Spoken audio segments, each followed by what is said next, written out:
we're on a, as you all know, as members will know, we're on a different configuration this morning, and that we have got a new system in.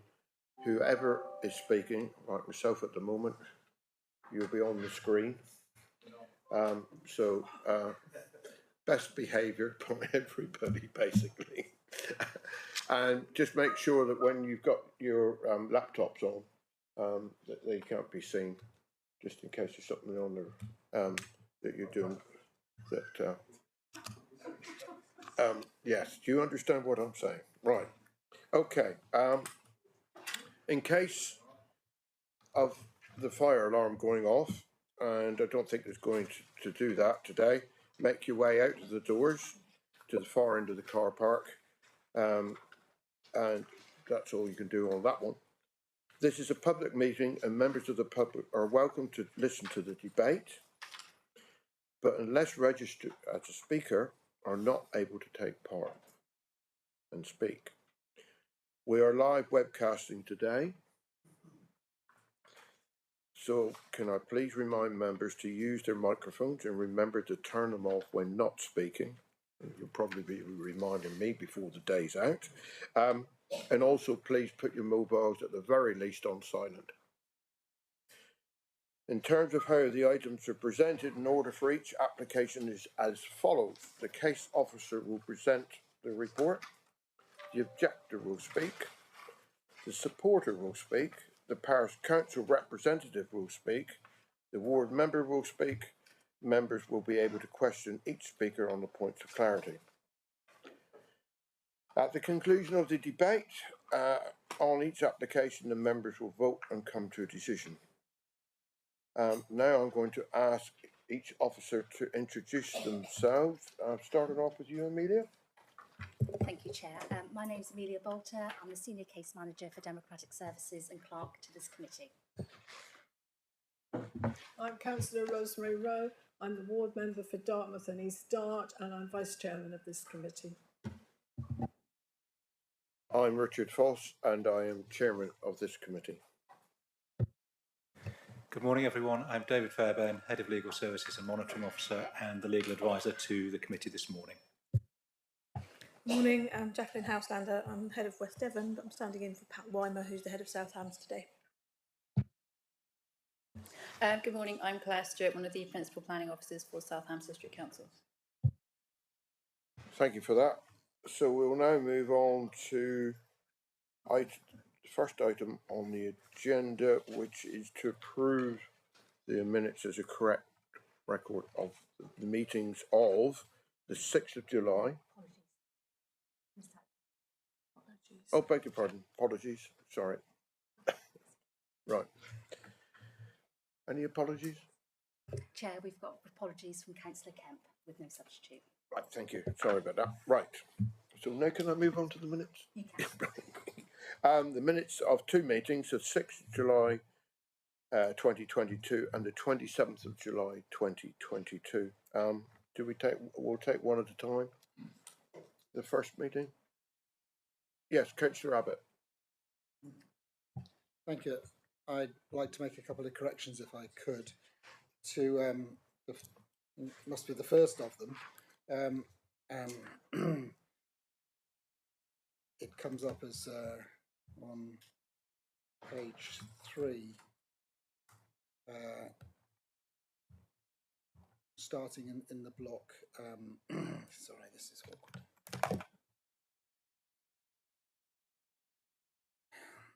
Can you give us a page by any chance? Page 3. So the where. Hang on. Can we ask for everybody to put their microphones closer to their faces? It's really hard to hear what people are saying. We've been told that we have to leave the mics. That's it. From the officers have said we have to have the mics exactly where they are at the present time. So can I have a lead on that? You can bring it a little closer to you, but don't. That should be fine. Okay, is that better? Right, Councillor Abbott. Thank you. I'm on page 3 of the first set of minutes, and I wonder if it's possible just to alter a little bit of the English. Since I'm here, actually, could adjust my name to have two T's, but I wouldn't have said that otherwise. In the paragraph starting the ward members, it would be nice if the English read, the ward members thanked members for attending the site visit. They said that this is not just a commuter town, maybe, comma, it was their home, and just to make the English read correctly. Shall I just keep going, or do you need to consider this because we're making changes to the potential changes to the minutes? David, you're not bothered? Chairman, I think if we take all the points together and then deal with them as once, that's good. Later, in that paragraph, an Aldi built in Totnes, Kingsbridge, Salcombe or Dartmouth take away from our town. So to try and help that sentence, an Aldi built on the significant car parks in Totnes, Kingsbridge, Salcombe or Dartmouth would take away from each town. And that was my sentence, and I can remember the what I was trying to say, even if this is me being imperfect at the start. And the next sentence, experts were saying two different things regarding the veteran tree, and it is crucial. So in adding in, it is crucial to understand the development. I have got one more sentence at the end of the paragraph, of that same paragraph. Ivy Bridge has regenerated, and it might be then, instead of an and, a hyphen perhaps. Do not take away the livelihood of retailers. There will be a significant impact on the loss of a car park for the breast screening unit and Thursday market. I've finished. Is that any good?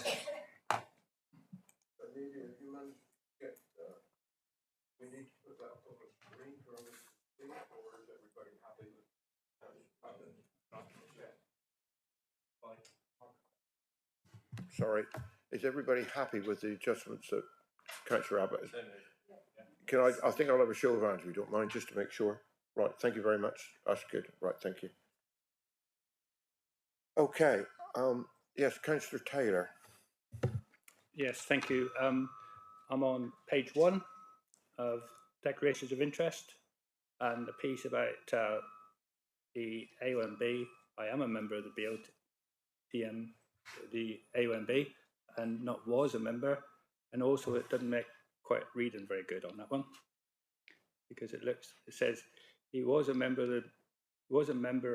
the member of the yeah. So it's a minor detail, but just something that doesn't read too good. Chairman, yeah, if you want to move that as a correction, I think what's happened, and I noticed it with Councillor Abbott's amendments, I think it's probably due to the number of track changes that there were in the minutes, and when you accept track changes, it can, and then don't follow it through, it can end up with this sort of situation. So apologies, members. Thank you, Councillor Taylor, and I assume everybody's happy with that adjustment. Okay. Right. The second set of minutes for the 27th, wasn't it? Everybody happy with those minutes?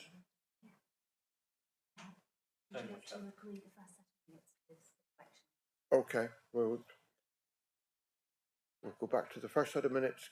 Is everybody in agreement with those changes? And if so, please, can I have a show of hands for that? Right, thank you. Do you want them moved and seconded, or do you? That's fine.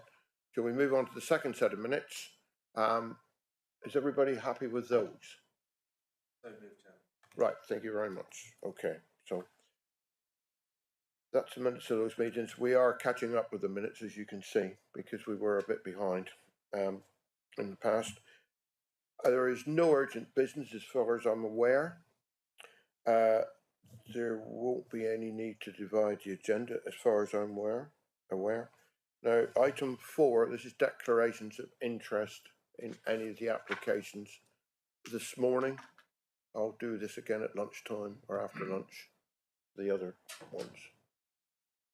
Councillor Taylor? Yeah, I'll just declare anything it's in the OMB really, as a member of the OMB representing the council. Any other declarations? No? Right, thank you, members.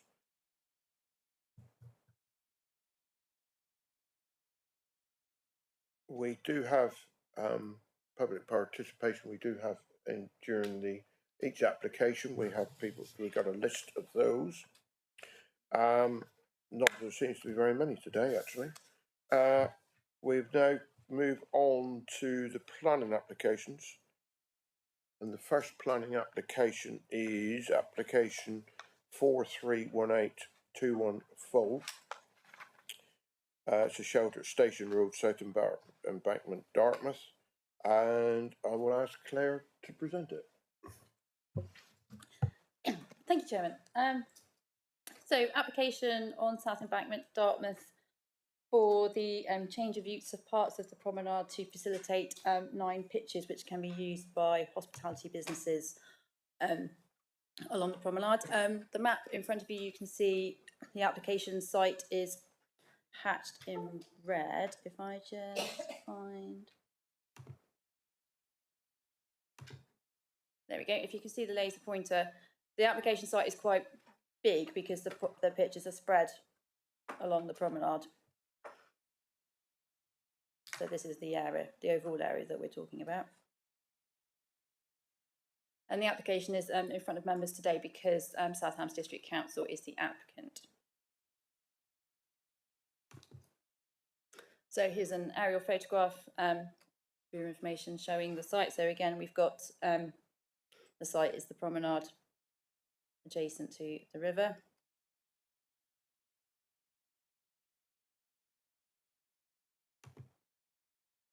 And the official red line site location plan identifying the site and adjacent land within the applicant's ownership identified in blue on that plan.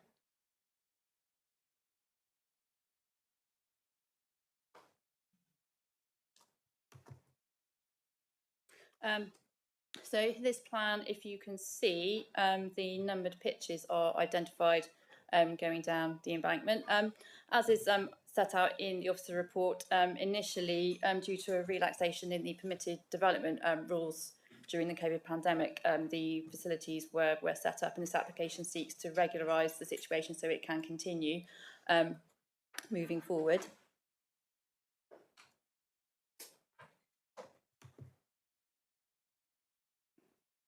The other plan provided within the application, which just sets out the precise dimensions of each of the pitches and shows the canopies. And then I've just got some photographs as well. And these ones were submitted with the application, so you can see what the canopy structures look like. And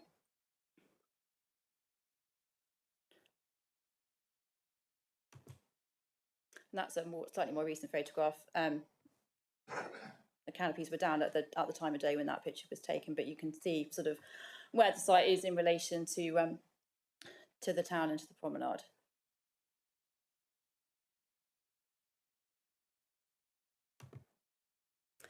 So the key issues in front of you on the screen, as members will be aware, Dartmouth is one of the main towns identified within the Joint Local Plan as a settlement that should be supporting economy and local businesses and can sort of take this type of economic activity.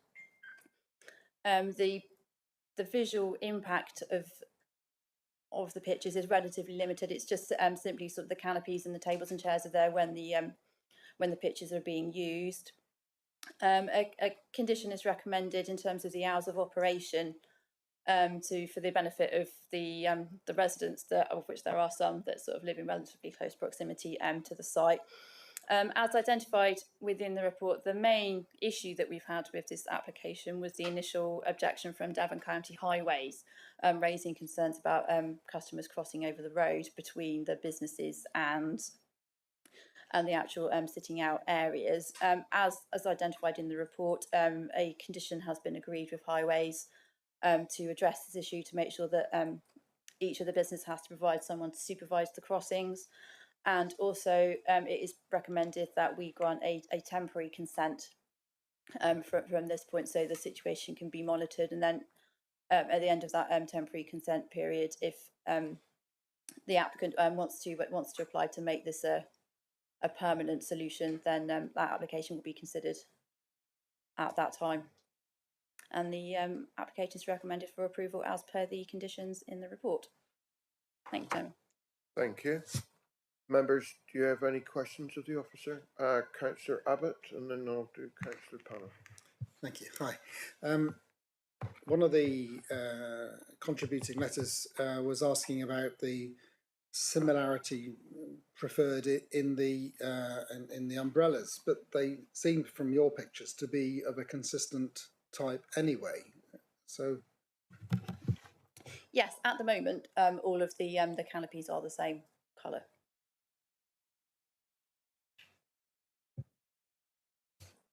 Councillor Panel. Thank you. Yeah, you can confirm that these stalls don't cut off the public from the water's edge, as it were, from the going along the promenade, that they're set back from the water's edge and it doesn't impinge on the public's amenity of being able to stroll down the promenade on the waterfront. I've just brought that photograph back up, so you can see there are still people sort of closer to the water than where the canopies are. And then if I go back to,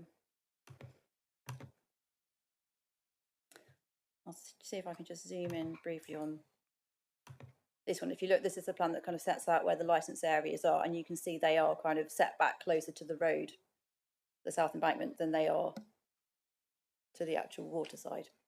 Thank you. That was the only concern I had. Thanks very much. Thank you. Councillor Hodgson. Thank you. Just a couple of questions, really quite practical things. I was just thinking about, like, when we get the weather, the severe weather, how dangerous some of those structures can suddenly be when they start taking off.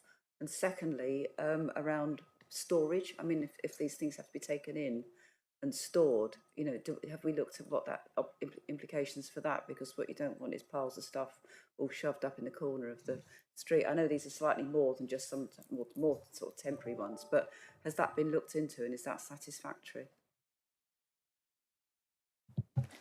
I think from a sort of safety point of view during inclement weather, it would be sort of for the individual operators to take that into account, whether they actually want to put them out on days when the weather's particularly bad. There is a requirement for the structures to be removed when not in use from a neighbour amenity point of view. So obviously the hospitality business owners will need to make provision for where they're going to store their canopies when not in use.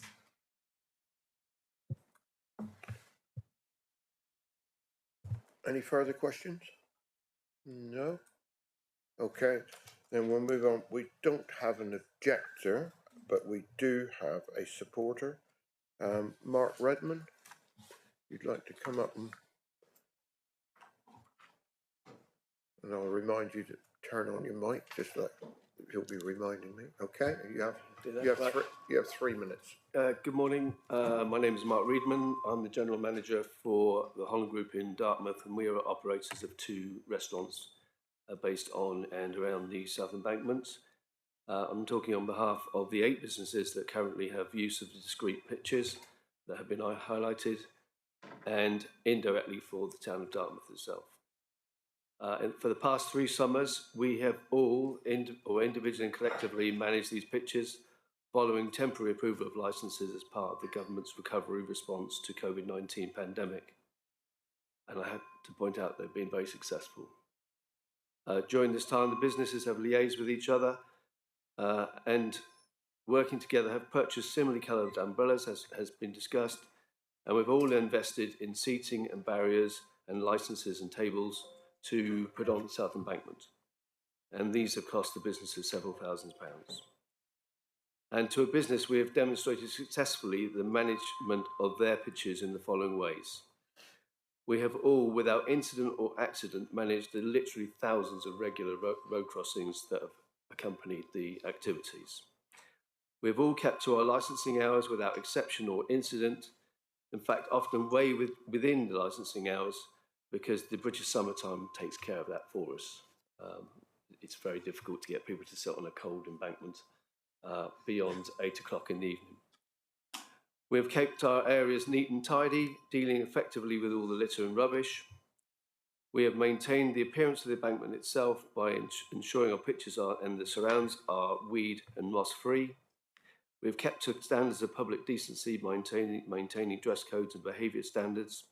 We've supplemented the number of public toilets by using or allowing the public to use our facilities. And we've ensured adequate space for all other embankment users to roam up and down the embankment and for pedestrians. We've provided employment for over 100 additional workers during the summer months, and we've provided a rich variety of food and drink and entertainment offerings on the South Embankment, adding to the fantastic experiences that Dartmouth can provide.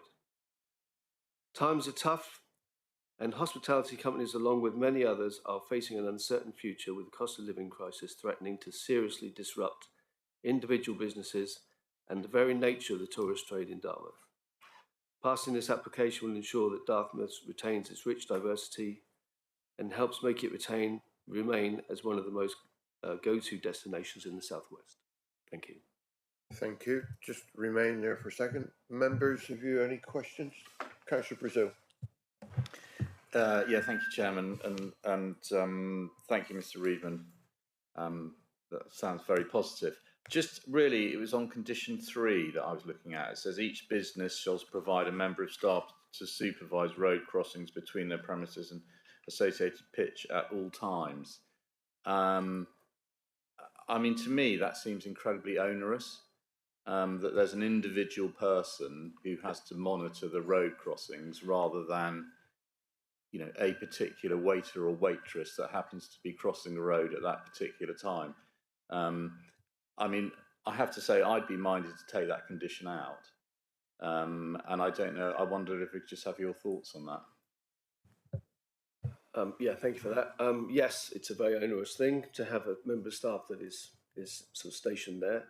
The businesses have dealt with this in different ways.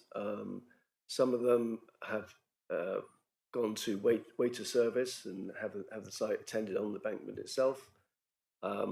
For my part, with Platform 1, which is already on the South Embankment, it isn't an issue because we're already there on the other side.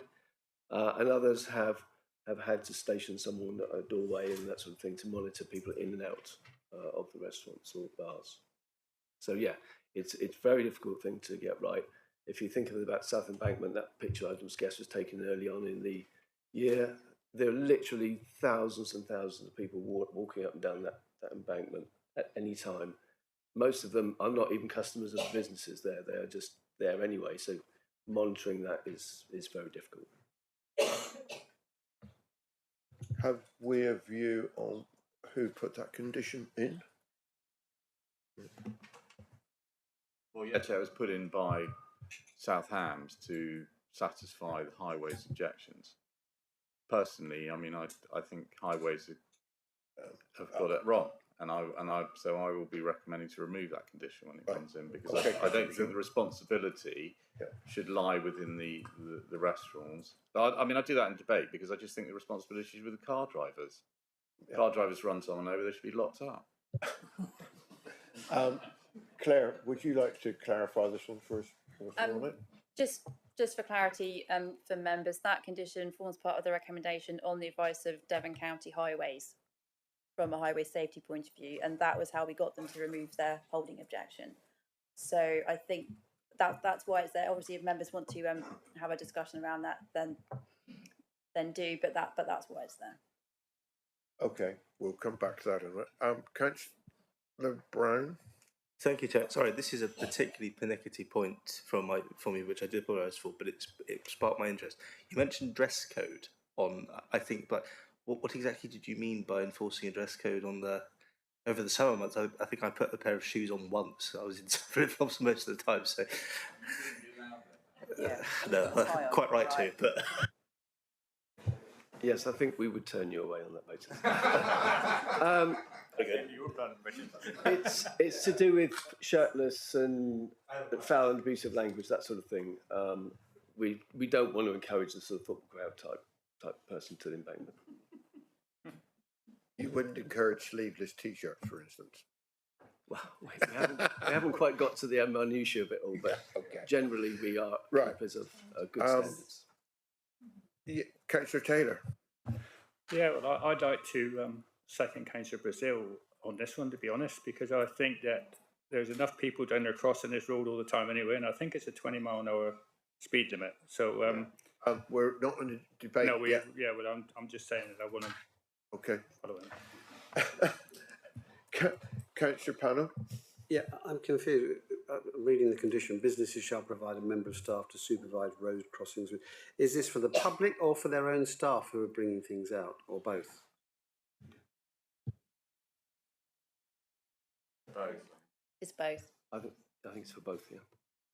But as has been pointed out, the public can cross at any time all over the place there anyway. And presumably the staff who are bringing things out could be responsible for their own safety.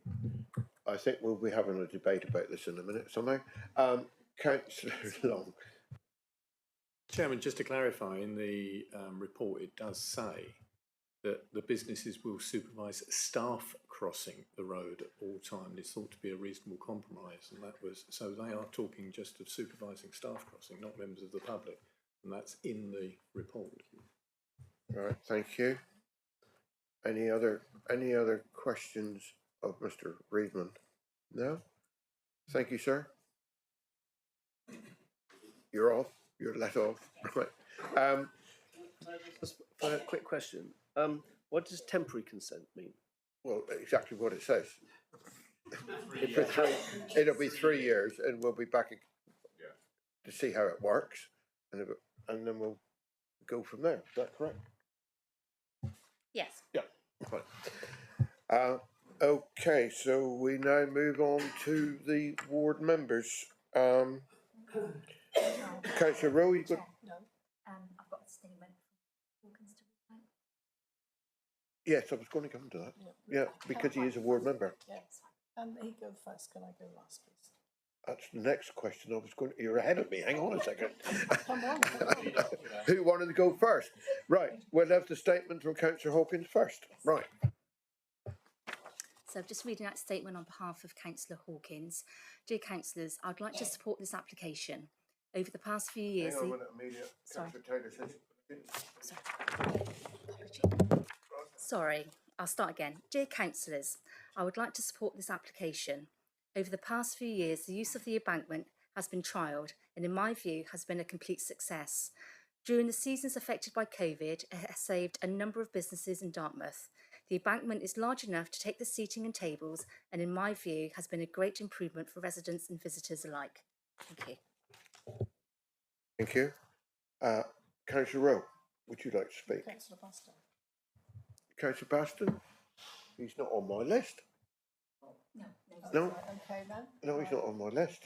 Okay, thank you, Chairman. Yes, well, I think members have read all the details within the application, all the information we have before us, and I hope most of you have been to Dartmouth during the summer months, particularly this year, because it's been an absolutely superb summer, as we all know, and these tables and chairs and pitches that are on the South Embankment just give a complete holiday feel. It's fantastic to go down there to see people sat outside on the South Embankment enjoying themselves, get a drink, a bite to eat, and it all seems to have gone very well indeed. And indeed, as it did for the 2 previous seasons when we were able to first allow people or the businesses to use that area because of COVID and trying and indeed generating more business, because we all know the difficulties that the tourist season operators have in generating income, and it's been okay this year, but goodness knows what's going to happen in the future, so we have to help them in every way that we can. Answering some of the questions that members did raise, the pitches are all similar. We did discuss this at some of the meetings that we held previously with the traders down there, and it was agreed that they would all have the same colour parasols and similar furniture within each unit. There is space to walk along the front between where the pitches are and where the general public can walk along on the river side. And I don't think anybody's been unlucky enough to go into the river. Somebody did go in the river in Stoke Gabriel recently, but that's another story. Also, it was mentioned about in difficult weather conditions. Well, I don't think other businesses would want their furniture and parasols and stuff outside if in inclement weather, because nobody's going to sit there anyway. So I don't think that's an issue. The crossings, with the having someone to monitor the staff and also the public crossing the road there. Well, people have mulled around that area and crossed the road when there was businesses operating there or not. So I don't actually think that is a much of a problem, but that was part of Highways. Devon County Council originally objected. They weren't too happy about it and said there might be accidents, blah, blah, blah. But there haven't been any accidents over the 3 years it's been operating. The conditions that are attached to this application, whereby it's 3 years temporary, it's already operated for 3 years, and we are able to offer them 3 year, well, it says temporary permission, but it will come back again in another 3 years, and hopefully it will be just as successful for another 3 years as has been for the last 3 years. And I do urge people to, if you've not been down there, to see how it operates when the weather improves again, as it's decided to take a turn for the worst at present. But we did need the rain. I would suggest that you go down there and have a look, because it is truly fantastic and it gives a great ambience to Dartmouth. I always regard Dartmouth as a jewel in the crown of the South Hams, and I'm actually going to move the recommendation for approval. Thank you. Thank you. So you've moved us into the debate. Thank you. Members, Councillor Brazil. Yeah, it's a question first, really, and that is I mean, obviously, it's South Hams District Council's pitches. Just wondering what's the licensing arrangements in respect of the licensees? You know, how long are they?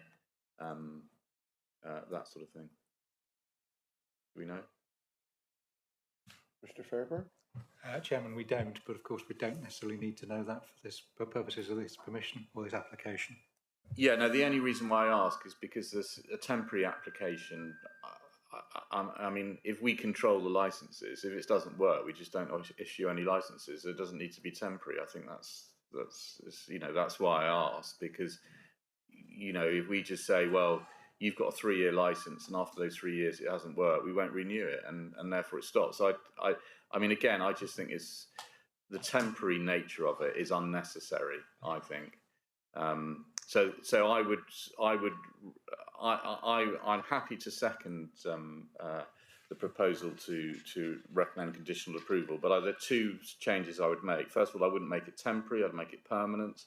And the other thing is I would remove the condition that puts the responsibility of the road crossing onto the restaurateurs, because you can rest assured that if something does happen, then wherever that happens, they will say, well, who was monitoring the road crossings? And I don't think that responsibility should lie with the restaurateurs.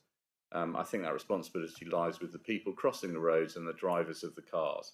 And therefore, I would take out condition 3 completely, and I would make it permanent rather than temporary. So those are 2 amendments to the conditional approval as approved at the moment, as moved at the moment. Would you agree with those amendments? Yes, Chairman, I'm happy to agree with that. All right. Councillor Hodgson. Yeah, Councillor Hodgson. And Thank you, Councillor Chairman. Brown. Yeah, just to say that I actually fully support what's just been outlined there. I think these kind of developments are really, really important for areas that can accommodate them. I welcome the fact that the businesses are coming together to do this, and I think it adds to the diversity and the vitality of our... That's not coming from me, that noise. I'd like to assure you, I don't see breakfast, I'm fine. I wouldn't dream of suggesting it. Well, just in case there's anything listening out there, you know. But no, I just think these are really important developments, and I think, again, the way that Councillor Brazil has said, you know, why bring people back 3 years from now? Because it won't be just 3 years. They'll have to start in 2 years' time thinking about and assessing it all. And it's just an added bonus. And I think anything we can do to help some of our businesses that really are the lifeblood of a lot of our, you know, towns and village areas and our tourist industry, I think this is an important thing to allow. So absolutely support it, and thank the applicants for coming together on this. Thank you. Well, as I understand it, and I agree with Councillor Brazil, that the licensing can control any issues. Councillor Brown. Thank you, Chairman. Yes, I suppose I simply wish to reiterate all the comments that colleagues have already said. We all know the drubbing that hospitality has taken both during COVID and to some extent since then. But it's great to see areas like Dartmouth which can take full advantage of their outside amenities so that people can enjoy it, and hospitality can hopefully make some money out of it as well.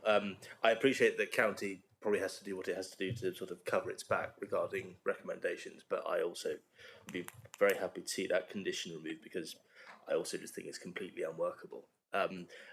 I realised that the comment that the supporter made regarding football fans was probably slightly tongue-in-cheek, but I should add that I've seen it kick off more at Taunton than I've seen it kick off at Argyle. So there we go. Anyway, I'm very happy to support, and with those conditions being removed. Thank you. Thank you. Councillor Abbott. To further the discussion on conditions, one of the points raised in the paperwork was about having these stalls removed before the food festival, the October food festival, and is this something that could be covered by the licensing as well, or is this something that the committee wouldn't want to enforce, or could it be a condition to make sure that that next festival is properly supported? Don't know the answer to that one. Yes, please. Shall I have a go? Councillor, I suspect that the issue will be dealt with through the licence, because again, it would be. I suspect that the council would not want there to be a conflict, but I don't think it's necessarily a planning issue. Right. Okay. Thank you for that. Mr. Fairbairn, we are removing some conditions. Have you any unease about what we're about to do? I think broadly no.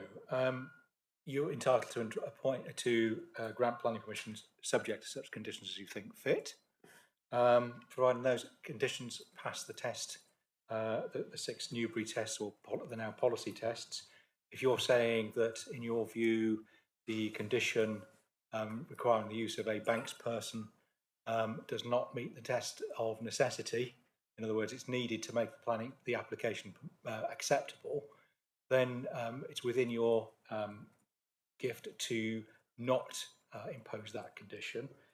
Obviously, in doing so, you've considered the views of the Highway Authority, and you've expressed a view why you disagree with those views, and that seems to be a not unreasonable response. In terms of the time limit, I hear what you say, and I don't think that would be to not have that condition on the permission. I don't think would be unreasonable. So I'm quite happy with what you're suggesting. Thank you. I just wanted to clear that up. Okay, so Amelia, have you got that? The very fact that we're leaving those two or doing those the very fact that we're going to make it permanent and removing the okay. So we've got a proposer and seconder for that. Can I have a show of hands? All those in favour? So that application is approved. Thank you very much, members. Okay, so we'll now move on to the second application, which is Little Acres, Yampton, application 393121 full, and the officer presenting this will be Bryony. Just give them a few seconds to move around.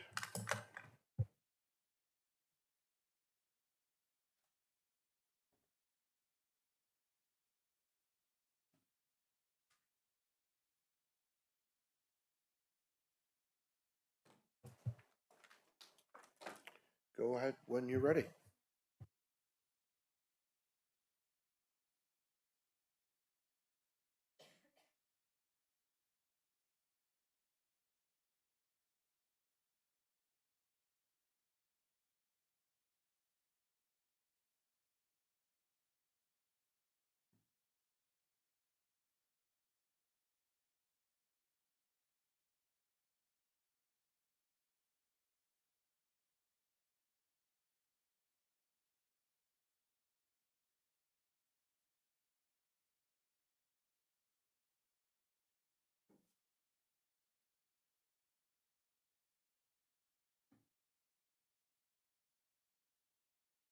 You okay now?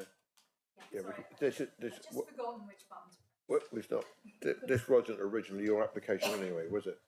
You're presenting on behalf of Amy. Okay, right. Go ahead. Thank you. Hello, this application is Little Acres in Yampton. It's a full application for the retrospective creation of a residential annex. This is the map so that you can see the location. So we're in the countryside. The aerial view, obviously most of you attended the site visit, so you're all familiar with the site. Everybody here, everywhere. Everyone here? No. No, I didn't think you could. Okay. I can hear an echo, so I thought I could be. Well, yeah, I know that echo's a bit annoying, but we put up with that. Okay, so this is the site location plan. The main dwelling is outlined in blue, and the application site is outlined in green. Obviously, this is a part retrospective, so you all saw the annex in person when you went and did the site visit. These are the plans of the structure prior to development, so it was there in this form, and then the proposed changes are shown here. There's still some space retained as a garage on the ground floor, with a bedroom and a bathroom, and then steps both inside and outside the building up to the kitchen and living room. These are the photos. And then this is a little garden area. And you can see the annex here and the main dwelling behind in the left-hand side of the photo. Still retains some parking just at the front of the site. And this is just a photo showing you the relationship between the annex and the main dwelling.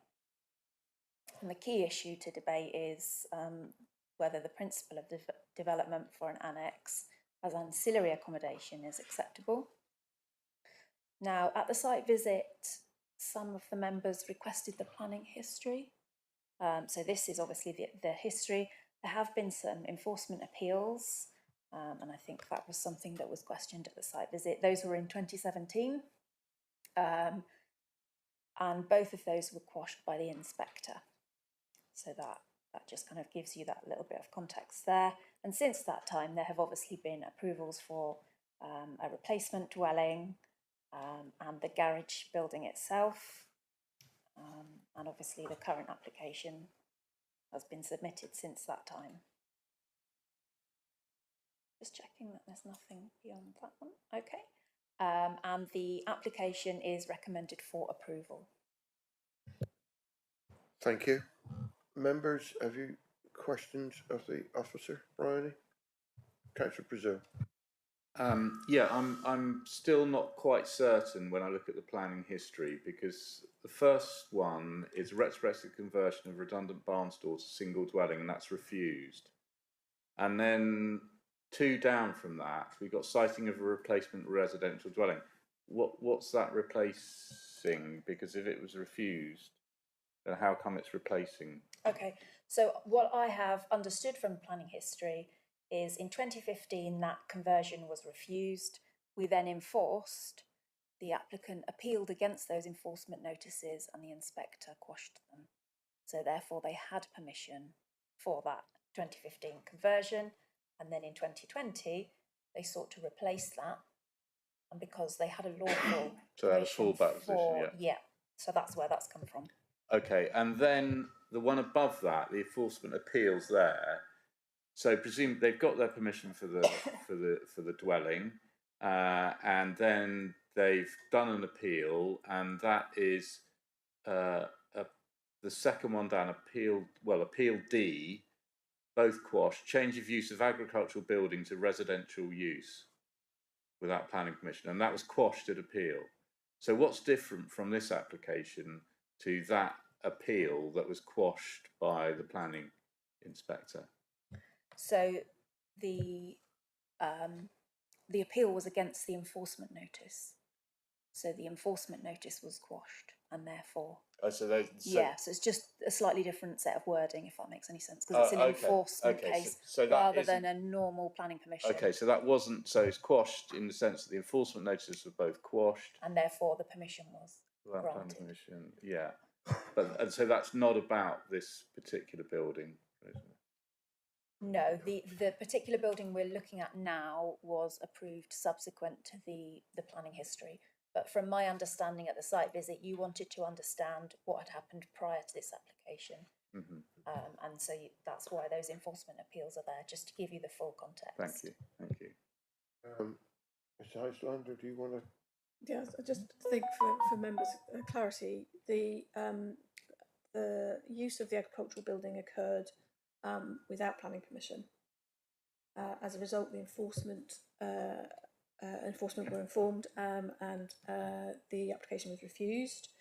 They submitted an application that was then refused, and they took that. They went to appeal against the enforcement notice, and those appeals were quashed by an inspector. So in effect, that gave a residential permission on the building that was originally converted. Subsequently, in 2020, they then applied to replace that building, that residential dwelling, with another residential dwelling.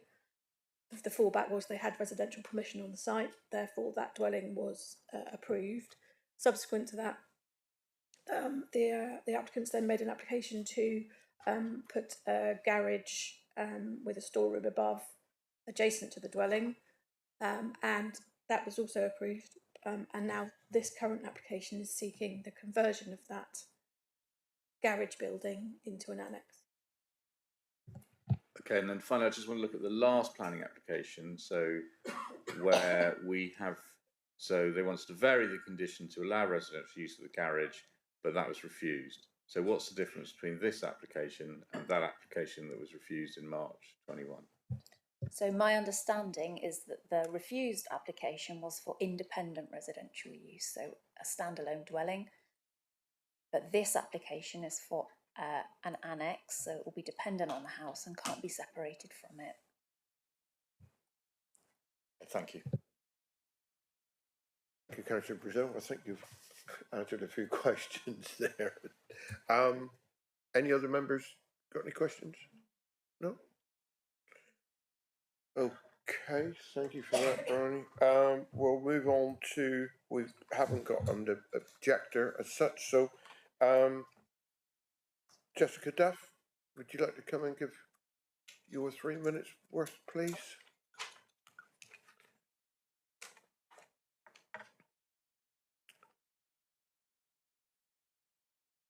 When we won't start timing until you settle down and ready. Don't worry about it. Get everything you want. Don't forget the microphone as well, please. Probably from the way things are going, yes.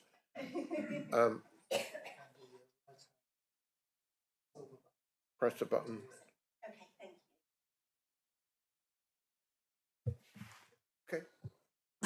Morning. Thank you for taking the time to visit our site Little Acres on Monday and for considering this planning application today. The application is to alter our existing garage so my mother and father-in-law Ron and Irene can move in with us. They're both elderly with various health conditions, and Irene suffers with dementia. Sadly, Irene was admitted to dementia care home back in March pending this application, as Ron is no longer able to manage her care alone, and we are hoping to be able to do this ourselves. I wasn't sure if I was going to speak at this meeting, but I wanted to take the opportunity to mitigate the concerns raised at the site visit by the parish council clerk. The first concern was that of drainage. I can confirm that FDA assessment was completed for the purpose of this application. This has been reviewed and approved by the South Hams District Council's internal drainage consultants, And it's also worth noting that there were no increase to the amount of surface water runoff as a result of this annex application, as there were no changes to the size of the existing reef. The second concern was safety of access. We purchased Little Acres 16 years ago in 2006, and since this time we've never known of any accidents due to the access. As part of this application, South Hams District Council's Highways Authority was consulted, and they have too confirmed that there are no implications associated with this application. Furthermore, I've researched this and found that no accidents have ever been recorded at this location since records began. The third concern was an increased level of traffic. Irene doesn't drive and Ron rarely drives, so an increase in traffic is negligible. You could also argue that my husband will no longer need to do the daily visits to them, so traffic will be reduced. May I add that during the last recent years, 10 new holiday lets have been approved along this country lane. These holiday lets sleep a total of 41 people, all arriving to the area by car. In addition to this, these holiday lets require regular visits by cleaners and maintenance people, plus commercial vehicles to collect laundry and waste. If Parish Council's concern is that our one-bedroom annex, which is to be occupied by my elderly in-laws, will perhaps venture out once a month, if at all, then my question is, why did the Parish Council or any of the objectors to our application not object to any of these holiday let applications based on the purpose of increased traffic levels? In addition to this, an annex has been recently granted to a neighbouring property, again with no objections. Just wanted to also add something finally, if I have time, about the comments on the planning history. The preceding planning history was for us to sort of remain in the property whilst our old replacement dwelling was knocked down whilst we did the build, so we could remain on site. It wasn't for an independent dwelling, it was for us to be able to remain there whilst we did our home. Since things have obviously changed with my in-laws, and that's where we're wanting to try and get them to live with us. The whole council care package is in complete turmoil at the moment, and you know, this is our little piece that we can try and help by having them live in care with us full time. Thank you for your time listening. Thank you for that, and apologies for that. I know I put that one on silent, but there it is. It's now. Members, any questions? Councillor Brazil. Yeah, a couple of quick questions, if I may. Thank you for your presentation, Mr. Duff. Just a couple of things. First of all, you talked about 20 holiday lets along there. So were these new dwellings, or were they just dwellings that people then decided to let out? So I think it was 10. Did I say 20? It was 10. Oh. But they are brand new approved dwellings that have been built for the purpose of holiday lets. Along that road? Along that stretch of road, okay. Yes. Okay. Yeah. Thank you for that. Okay. I'll ask the parish this as well about that. And the other thing is so the what you're saying about that, the variation, that actually you didn't mean it to be a separate residential, but you would just you wanted to use it as residential while your new house was built. Am I correct in that understanding? Yeah, that's right. We sought advice from a planning consultant, and they said that was the best way to do it, so that we could reside in it whilst we did the works and knock down our old replacement. The replacement dwelling was on the site of our old home, so obviously it needed to be demolished whilst we did the works for the new one. Okay. Well, sounds like you need a new planning consultant there, but anyway. Thank you, Chairman. Thank you. Councillor Reeve. Go back to the photograph, because I just felt it was a bit steppy getting up to the entrance, or was it a slope? Or it's steps.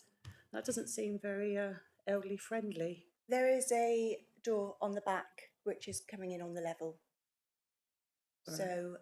So there'll be stairs an internal staircase, yes, go down. And that can obviously have a stair lift if the time is needed that they need a stair lift. And you'd have room for a stair lift? Yes. Thank you. Members, anybody else? Any questions? No? Right, thank you very much. Thank you. We now move on to Town Council, Yampton, Councillor Craddock.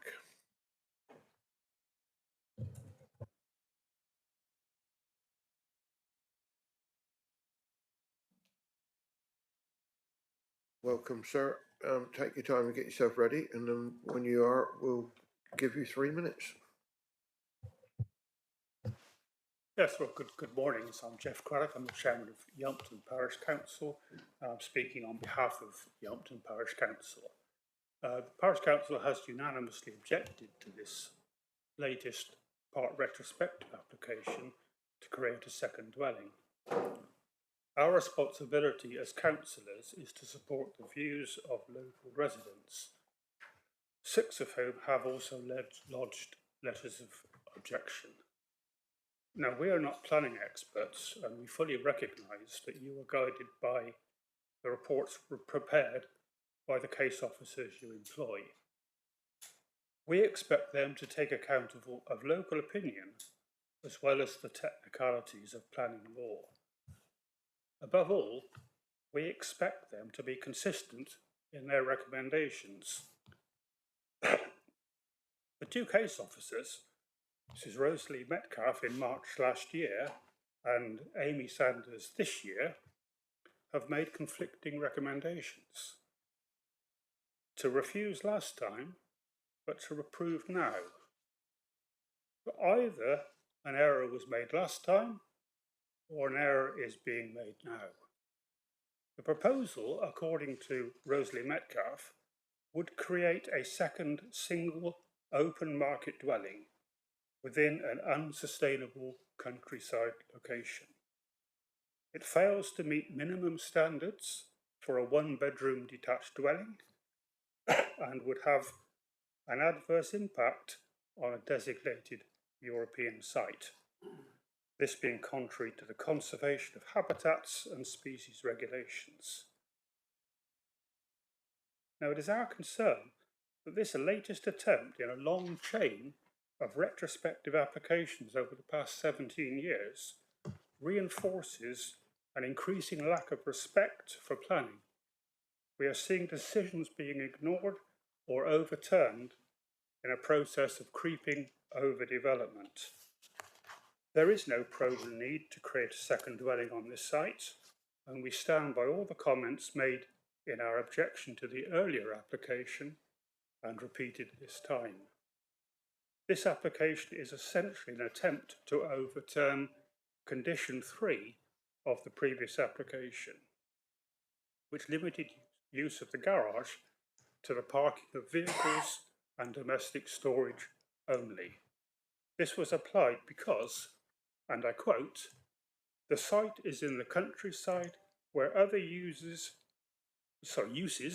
are carefully controlled to protect the countryside and its role." Now, that has not changed. Thank you very much. Members, questions? Councillor Brazil? Yes, thank you very much, Councillor. Just I'll ask the same question. We've heard that there, along that particular road, there are now 10 new holiday let dwellings. I mean, is that your understanding of the position? I'm sorry, I've not researched that. I can't answer that question. No. Okay. All right. Thank you for that. The other thing is just a comment while you're there, sir. I mean, obviously, what we're being asked to judge here is ancillary accommodation. It's not a separate dwelling in the countryside, and as such, I'm afraid many of the issues that you've raised on that are irrelevant in this case. In order for that to become a separate dwelling, would need a further planning application. So I'm concerned about. Could I give you the opportunity of just saying why you would think, as an ancillary accommodation, not as a separate dwelling, but as ancillary to the main dwelling there, why you would still feel that that would be a problem? The proposal, according to Rosalie Metcalfe, in March, would create a second single open market dwelling. Now, I don't know the distinctions that you're alluding to here, but this, as I understand it, is a second single open market dwelling. Well, if that's not the case, no, it's not. Then sir. there was an error made by the previous case well, officer. I think when we talked about the planning history, the last piece of that planning history was and Mrs. Duff confirmed that they did put in an application to have a single separate dwelling on that site, and that was refused by this council. And now they put in a different application saying we don't want it to be a separate dwelling, we want it to be ancillary to the main dwelling. And that's what we have to deal with today, not that first one where I think we would all be on your side, but ancillary, you know, we have to judge it on the merits of an ancillary accommodation. So it's not a separate dwelling. I mean, I know that's a technical thing, and I appreciate that for us that have long in the tooth and have sat on this committee for many years, sort of get it. But I mean, I appreciate that that's something that is hard for members of the public to understand in that sense, because as far as they see it, it's just another separate dwelling, and in all intents and purposes, it is really. Well, yes, it is a technical distinction, and it is one which our parishioners do not sympathise with. That is why you've got two different recommendations from two different officers, because the first one was on a permanent dwelling, which they said was unacceptable, and the latest one is an ancillary, which they consider is acceptable. That is the difference. Any other questions of the councillor? No? Thank you very much. Okay, right. Councillor Baldry. But I'm sure it will be worth waiting for, councillor. That will be for you to judge.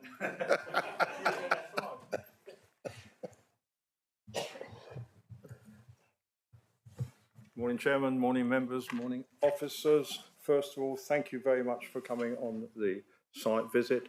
I think it was a very worthwhile site visit to give you an opportunity to see the location and so on. And may I also say thank you for coming to the other application we got today, which is Netton Farmhouse. Equally, I hope a worthwhile visit. 2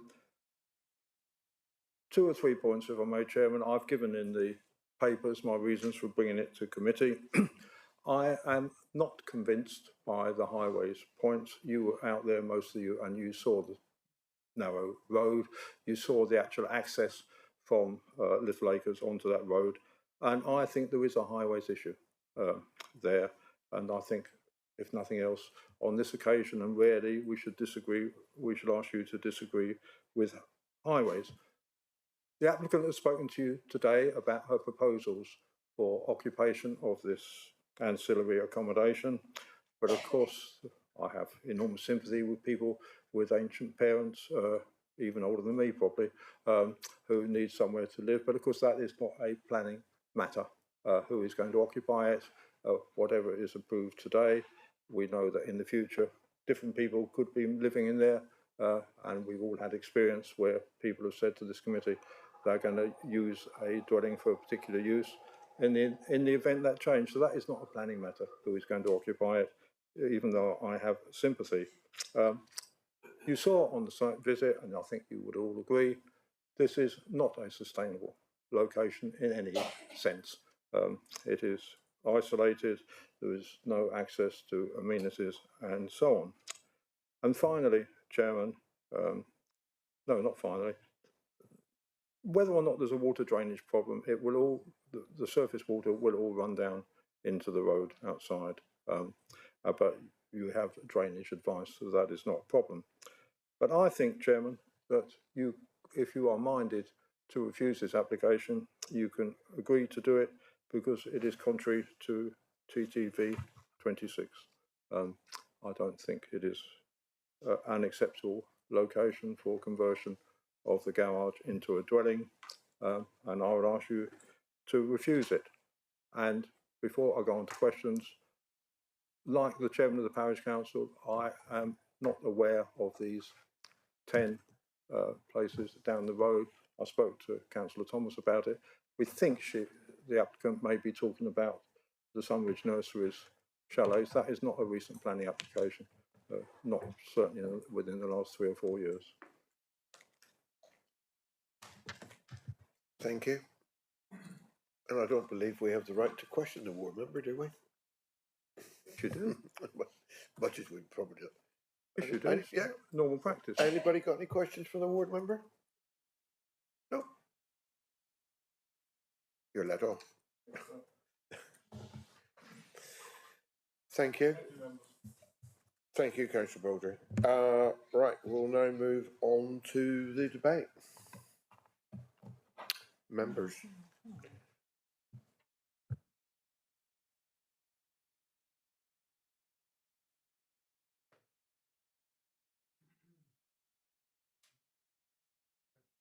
Councillor Abbott.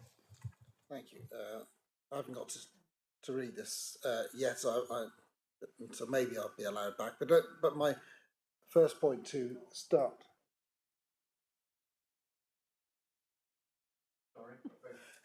Dispute going on in the background. I go by what's on my. I understand, Councillor Thomas. Did you want to speak on the subject? If you would call me chairman, I will come and brief. Right, I'm very sorry. I apologise. Not having your name on the list, I assumed you were going to speak on the one this afternoon, and Councillor Baldry on the one this morning. Beg your pardon. Sorry, Councillor Abbott. Chairman, it said ward members, and I just assumed that would include me as well. I will speak very briefly. I have enormous sympathy with the applicant for her personal circumstances, but I also have sympathy with the parish council. I heard Councillor Craddock's remarks about the previous application and there being a specific Section 3 condition that said that the garage would be a garage and storage. And I can understand from a parish council perspective why it would therefore be difficult to understand how that condition could then be varied at a later planning application. And I have sympathy if the council are concerned that as a further application in future, another application might come to change from an ancillary into a full dwelling. And indeed, were you to look at the planning history, you could say that that would be a reasonable assumption, I would contend, although I appreciate it's not for the consideration of this committee today. So I would lend my support to the parish. I have lived in the parish of Yampton for the best part of 45 years. I know the area as well as anybody. I know the road up Orchard Hill, through Worston, past Little Acres to Windsor and then around to Oak Hill and all the way round back up to Chokeford Corner. I know the area intimately. I know that there are some chalets at Sunridge Nurseries a little bit down the road from Little Acres, but I also know that separate planning applications are of no consideration to this planning application, and so on those grounds I would suggest they probably aren't to be considered. I would urge the committee to listen on this occasion to Councillor Baldry and his recommendation with the policy point that he's given you. I don't think it's sustainable. I think it's creeping. I worry that it will very soon become a separate dwelling, and I don't think there's a justification at this stage for there to be an ancillary on that site. And I would ask members to give that consideration. Thank you, Chairman, and sorry for rocking the boat. No, you're not rocking the boat. It was my mistake. I've only got. Hang on when it. Whoa. I'm going to give them the opportunity to get things correct. Yeah. Well, there we are. Councillor Hodgson. Councillor Hodgson. Just to, keep you on your toes there. I just want you opened your statement by saying you have enormous sympathy for the applicants. Does that mean that you are aware that the situation and feel that could be accommodated by this, and perhaps their options given the situation? Recognising, as I know you're a county councillor like me as well, we know the problems of social care. That this is something that could support a family. No, absolutely. I'm always sympathetic, and we'd all like to be in a position where we could change aspects of our land to support aged family, but of course that isn't necessarily available to people if it doesn't meet planning regulations. My sympathy is general in that I will hopefully get to a situation where I'm in the same boat, where I have parents who live long enough to require that sort of support, but it doesn't alter my general belief that that site, I do not believe, will support ancillary accommodation. Pure and simple. It doesn't mean I'm not sympathetic, though, to the general reason. But as Councillor Baldry has pointed out, and you all know, that isn't actually a planning consideration in any case. Thank you. You can go now, I think. Right, members. Where do we want to start on the debate? Councillor Abbott. Try again. Thanks. So some of this debate might be going to hang on the definition of what an annex is. And this proposed annex will include a kitchenette and a shower room, toilet and one bedroom. It sounds like a house to me. Why is this an annex? And what's the consequences under law? Right.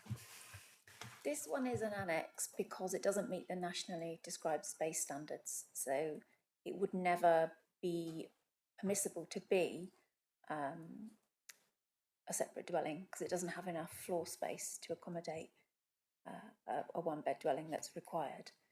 So that is one of the reasons why Amy has recommended approval for the annex, so that it can't be split off. And, it can't be self-contained. But there are other considerations like garden space and parking and the relationship between the annex and the main house. If you had an independent family living there, would there be a sufficient standard of amenity, both for the host dwelling and for the annex? So those are all the considerations.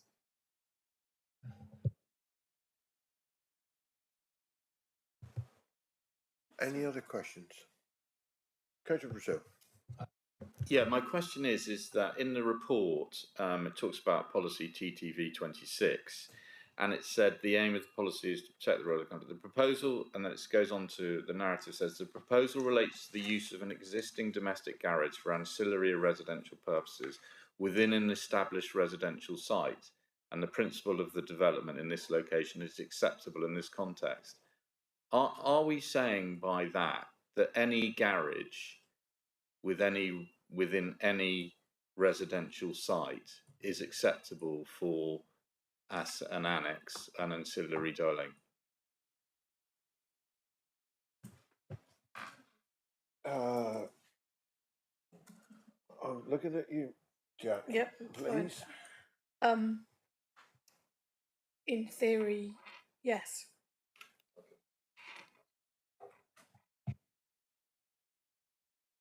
However, every application needs to be considered on its merits, and as Brian has already said, this building would not meet space standards. So, if an application were to come in the future to convert it into a single dwelling, it wouldn't meet space standards. And if I may, Chairman, just following on from that, but obviously, if they decided to change one of the garages into a domestic area instead, then it would. So what protection from this ancillary accommodation is there that would prevent this from being turned into a separate dwelling at a later stage? Because I understand what you're saying about the space, but the space is there. It's just as a garage at the moment.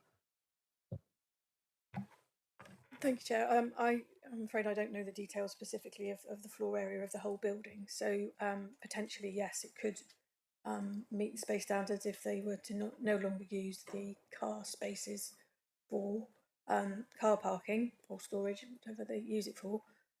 However, this consent does contain a condition which says it will remain as ancillary use to the main dwelling, and should not, so that would protect it. A new application, as you say, could still come in, and then we would have to consider that at the time on its merits. Thank you. Any further questions? No?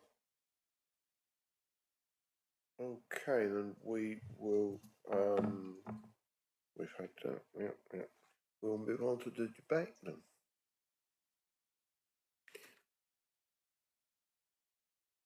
Yes, Councillor Brazil.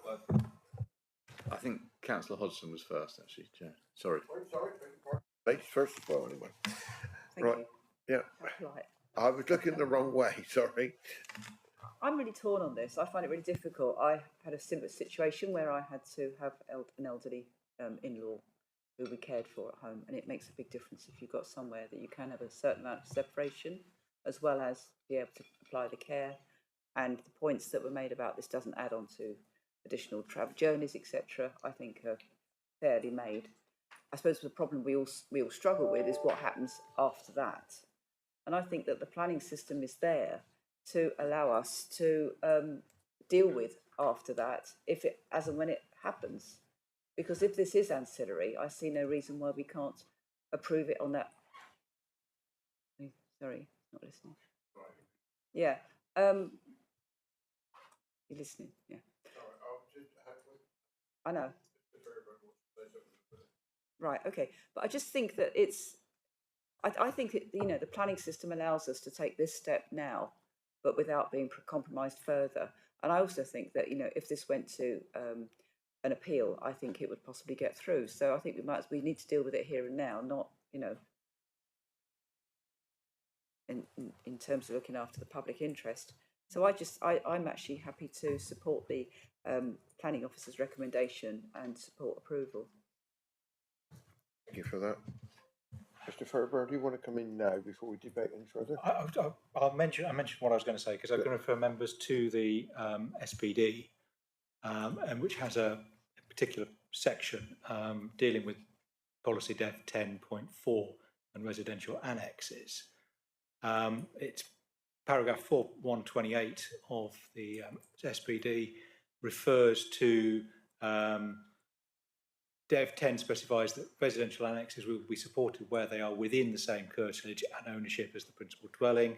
It then goes on to acknowledge that problems can arise where the unit could create a self-contained unit, where it could be either severed from the main dwelling or with little adaptation create a separate unit itself.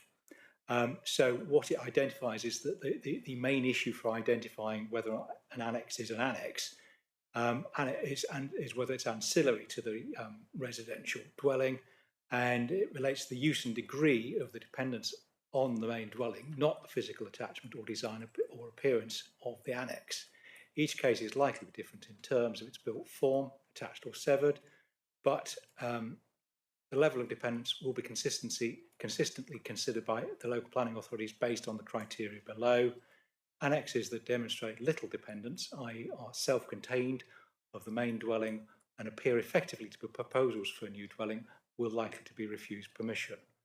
And then paragraph 1.310 then goes on to list the factors that to be taken into account, and they are listed in the report.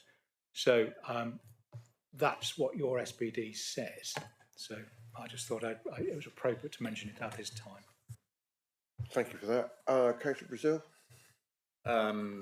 Thank you, Chairman. I too find this very difficult, not least, and I know that it's absolutely not a planning condition, but a lot of it is retrospective, and that there's nothing that annoys the public more than retrospective applications. But as the law stands, there's nothing that we can do about that, and it's not a material planning consideration. So we have to try and put that out of our minds. And also, I have incredible sympathy with the parish council and the local residents, and as did this council, because we refused the initial application, and we enforced to get so that they couldn't have it as a residential. Unfortunately, that has been superseded by a government inspector who has said yes, they can have that as a residential accommodation, and as such, things have moved on. And so, whereas we totally agree that it shouldn't have been, we are not as powerful as a government inspector who said yes, it can be. And as such, I'm struggling to find a reason, a planning reason, as to why we can't accept this ancillary accommodation in the garage. And that it may be that when we review our joint local plan in 24, that we decide to boost our and put in some strength in the position there, so we have more control over this. But as it stands, we don't, and therefore, rather reluctantly, I'm afraid I will second the proposal for the ancillary accommodation. And I would, and as I said, I mean, I think the council has been on the parish council side, but we've been overruled by a government inspector, and there's nothing we can do about that. The fallback position is that they can live there, and there's no reason why we should stop this ancillary accommodation. Thank you. Thank you, Councillor Brazil. Councillor Rowe. Yes, thank you, Chairman. Well, I agree with the two previous speakers, and the County Highways doesn't object. The environmental health section's no objection, and the drainage didn't object either. I've seen specialist reports support, and I agree with what Councillor Hodgson said. It is very difficult, very, very difficult now to get care packages for elderly relatives. We've got a lot of bed blocking. We've got about 500 beds being blocked, I believe, even in our own county, because there are nowhere for elderly people to go out and go to. So it might even help to get the NHS moving again if we were to approve this application. And furthermore, as Councillor Brazil has said, I can't see any justification of reasoning why we can refuse it. So therefore, I will go along with approval. Thank you, Chairman. Thank you for that. Any other members wish to speak on this? So we have a proposer and seconder. Yes? Yeah. Which is to go along with the officer's recommendation of approval for ancillary accommodation. Yes? Yes. That's correct. Right. So can I have a show of hands, all of those in favour?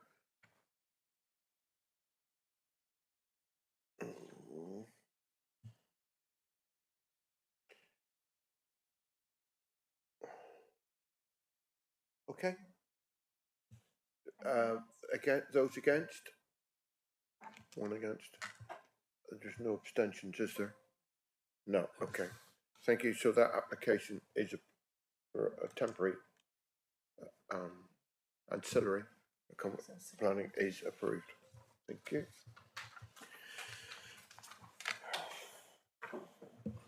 Okay, we now move on to, we've got two vineyard applications. Are we taking both of them separately? Is that the advice we have?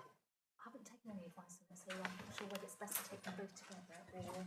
I've done two separate presentations. Right, okay, thank you. They are two applications. They are two applications. They should be treated separately. You know my thinking, you know, Tom. Okay, so this is... Oh, has he? Okay. Can we have 2 minutes? Well, if you want, yes, okay, if you want 2 minutes, we could make sure it is no longer than 5. As long as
Right, members, we'll crack on. The next application is 302621 Full, which is Vineyard northwest of Buckland, Bantham. And we have a new officer presenting for the first time. Would be Welcome, me, yeah. Chloe. So would you like to present it, please? Thank you, Chair. Thank you. So, as the Chairman said, it's for the vineyard northwest of Buckland, and the application is for the installation of paraweb fencing to protect natural windbreaks and the vineyard whilst they establish. The fencing is proposed for a temporary period of 5 years, after which the fencing will be reduced to 2 metres in height. The fence posts have mostly been installed on the site, but the actual paraweb fencing is yet to be installed.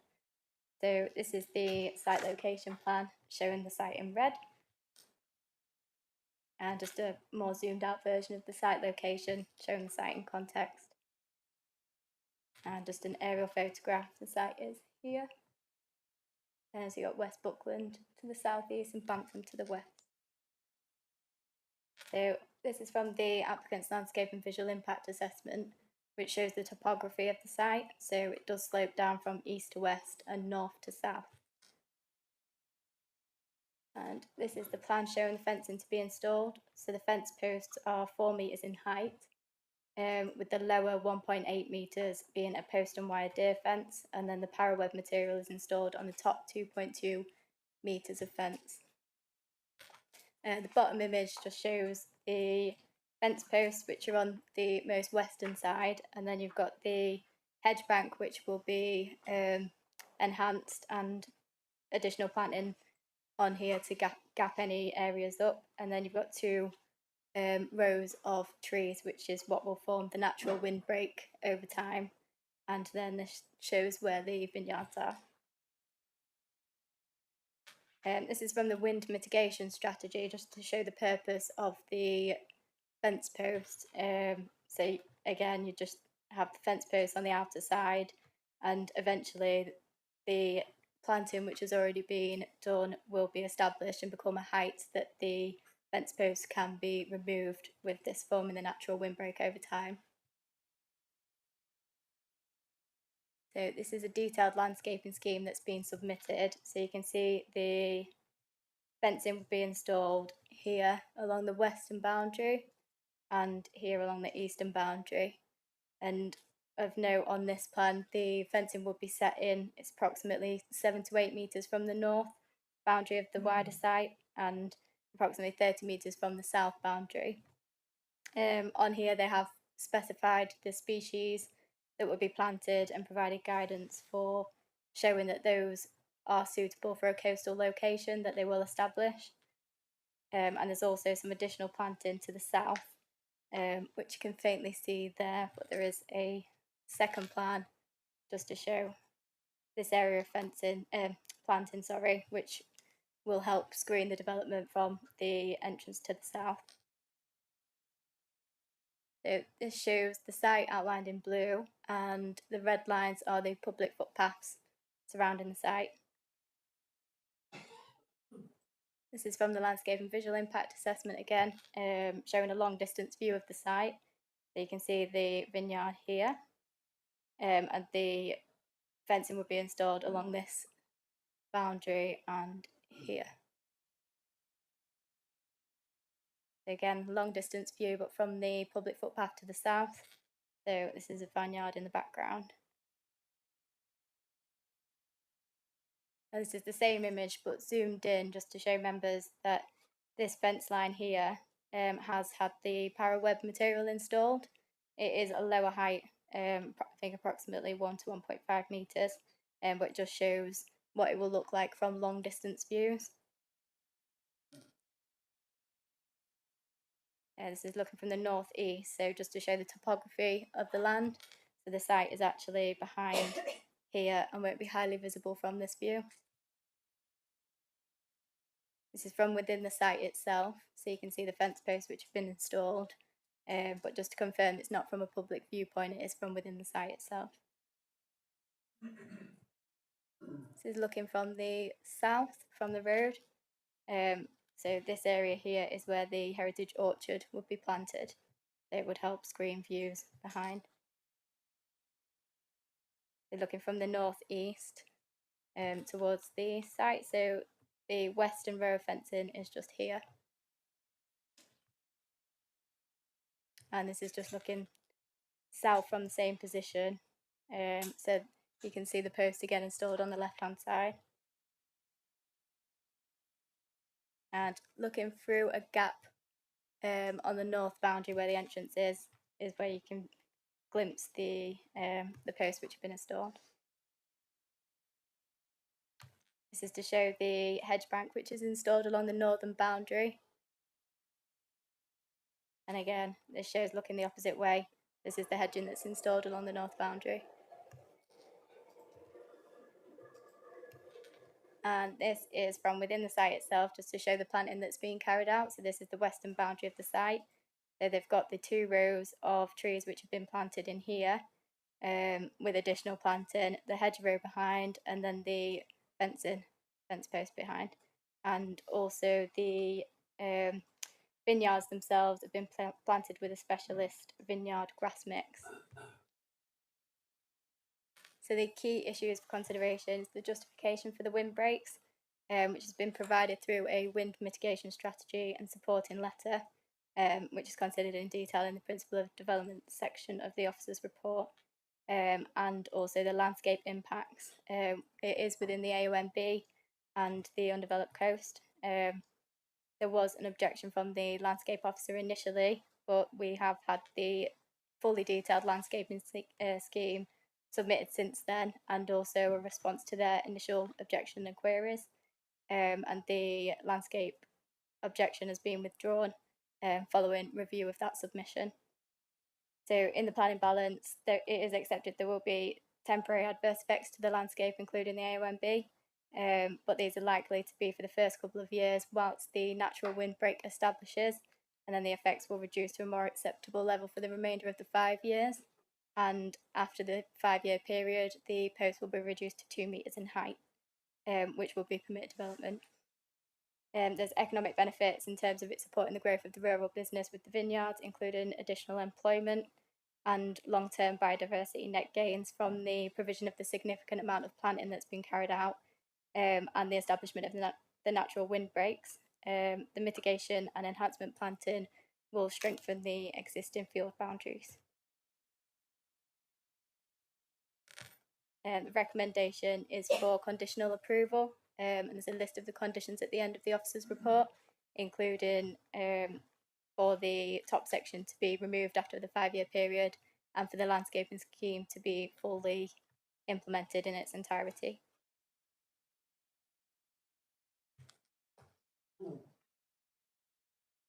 Thank you. Thank you, Chloe. Members, any questions? Councillor Long?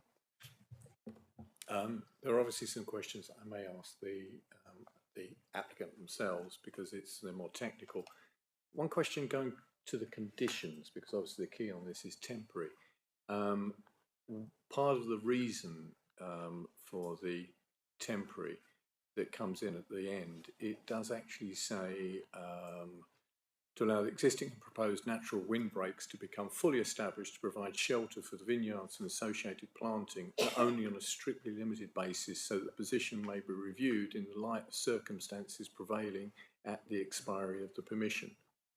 In my terms, I read that there is a possibility for an extension of that. That's not, you know, that almost gives, if the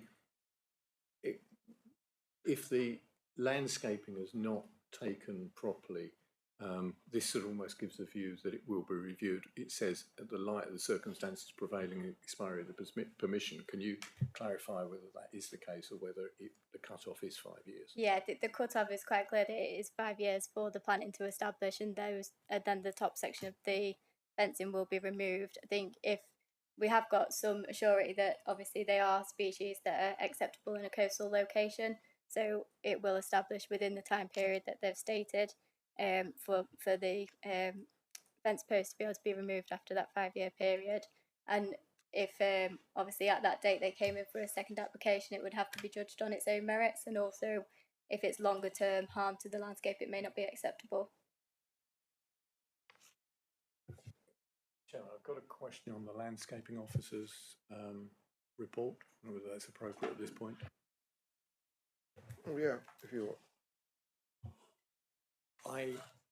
On the landscape officer's report, obviously it has changed from an objection. I have to say, I'm not too sure that the previous landscape officer's report, where it says incongruous feature, just needs some clarification where it says, I find the most adverse effects are likely to be in the first couple of years following installation, beyond which time, providing that the shelter planting established as described, the effects will reduce to a more acceptable level. I'm just wondering the sort of reason, the clarification, because that's still 2-3 years, and is this temporary, and it is the impact within the AONB? Yeah, I think within the report it is obviously about the planning balance, so it has been accepted there will be a temporary period where it is an incongruous feature and it will cause some harm to the landscape, but long-term benefits in terms of the amount of planting that's being carried out and the biodiversity net gains that will be achieved through re-enhancing the wildlife corridors and existing field boundaries. So it is a matter of planning balance. The landscape officer is with us today if you wanted to direct any questions towards her, but I can help as well.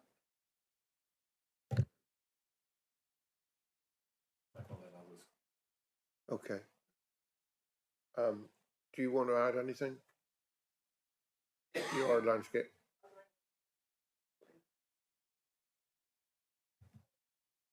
Yeah, sorry, I'm at a disadvantage. I'll recognise the face, but I can't remember the name. Sorry, Amanda Emerson, the landscape specialist. Right. So I didn't do the original objection.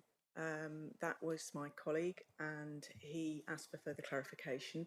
When that came in, I then reviewed that against his original comments, looking at the species that they're planting for the shelter belts and the anticipated growth rates. I felt that the first 2 years were more likely to have visual effects.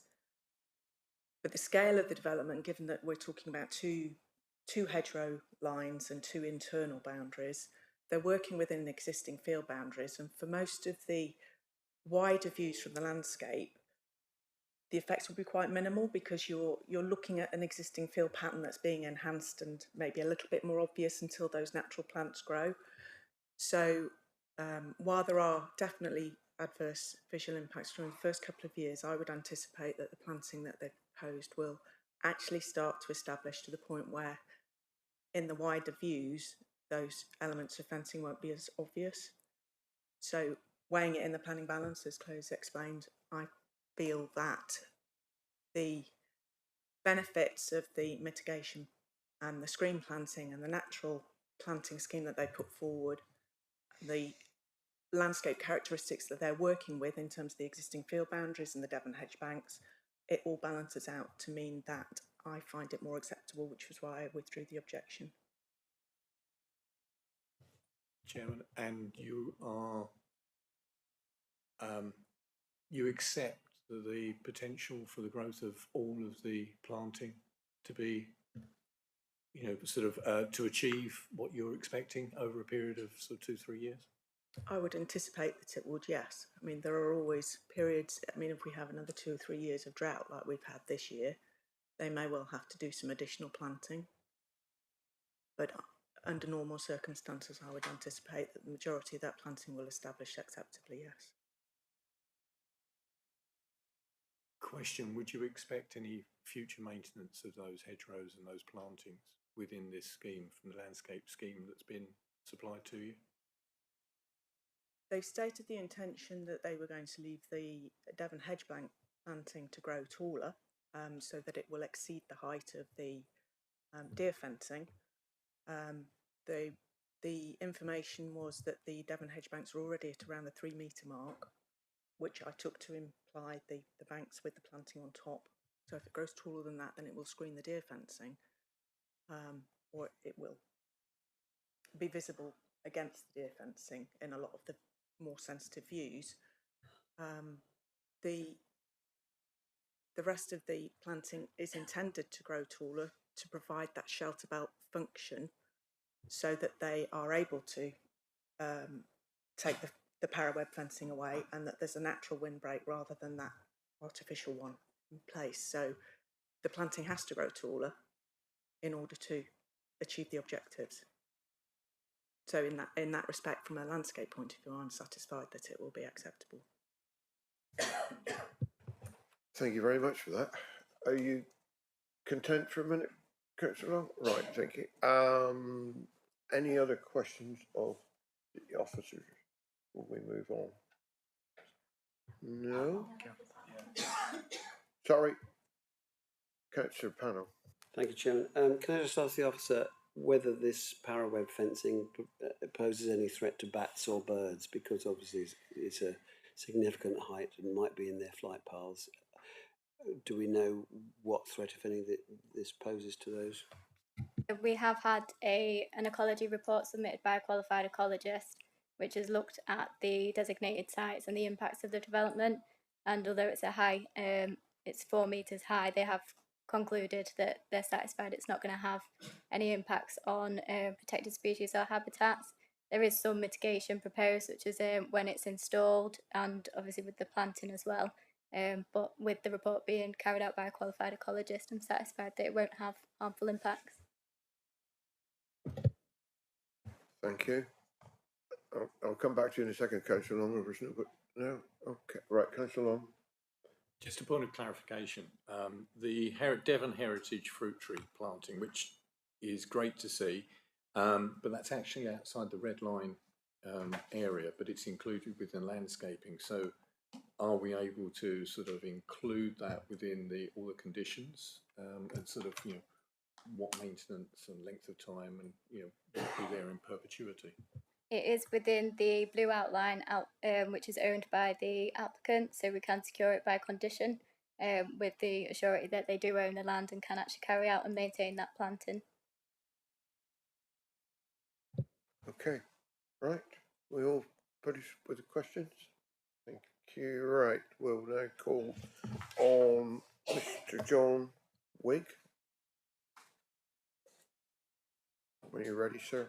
We'll let you settle first and you've got 3 minutes from when you start speaking, okay?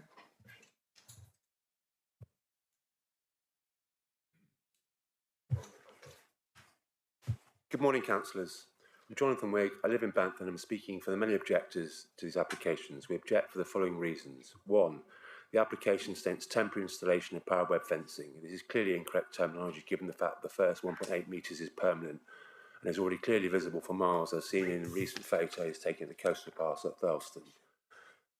2. Simon Wadsworth, landscape officer, concluded the temporary fence will be an incongruous feature, fail to maintain, conserve or enhance the landscape as required in the relevant JLP policies DEV 23, 24 and 25, and recommended objection. However, another landscape officer, Amanda Ermson, withdrew the objection, claiming that the most adverse effects are likely to be in the first couple of years following installation. This claim has no factual basis and is clearly an impossibility since the parallel fencing is outside of the hedge line where the planting of shrubbery is proposed. Therefore, the fencing will always be visible from all points of the surrounding area. Bizarrely, she then states that she supports her colleagues' concerns that the proposed parallel fence will introduce an incongruous feature into the landscape and must be removed after 5 years. 3. Given the fact these applications have been lodged, we can only conclude that this vineyard is not suitable given the location. Other vineyards such as Sharpham have no need for such type of fencing. Sharpham is several miles from the exposed coastline. 4. It appears that Bantham Estate has taken advice from 2 local vineyards, then planted the vines, then lodged the planning applications for the fencing. Surely HSDC should not be presented with retrospective planning at stage 1. There may well be claims today that there will be little or no harm from these applications, that many jobs will be created. Surely the natural environment ANOB area should trump 1 or 2 jobs. If not, those speaking on behalf of South ANOB might as well pack up and go home, as might we. As councillors and members of this committee, you'll be fully aware that these won't be the only 2 applications that will result from the new vineyard. You may think that each application may be judged on its own merits, and in planning terms you may be correct. What we ask you to think about is the following. 1. Why and who asked for the second landscape officer's comment? 2. Do South ANOB on Heritage case mean anything? Or do 1 or 2 jobs supersede these concerns regardless of impact? 3. Is it moral to act first and then request councillors to pass what is retrospective planning, or if refused, accuse planners for not supporting the local economy?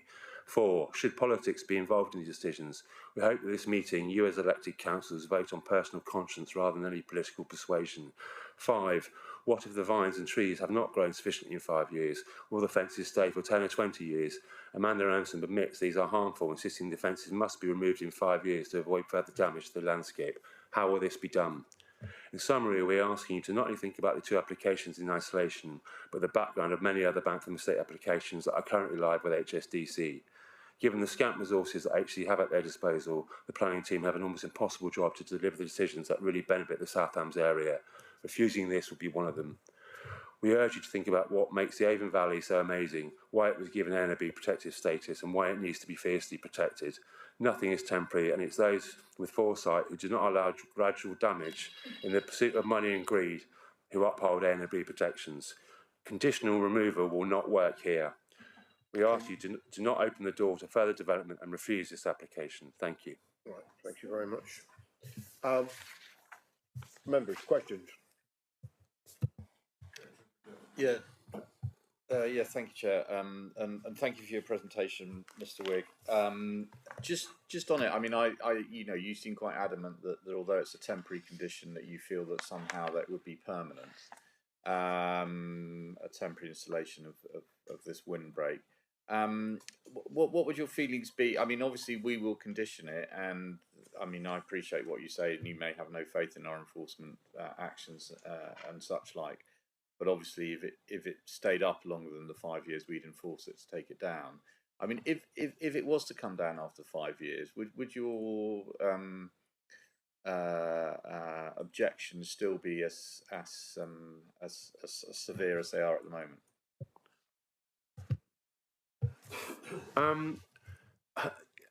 The reality is that this is retrospective planning.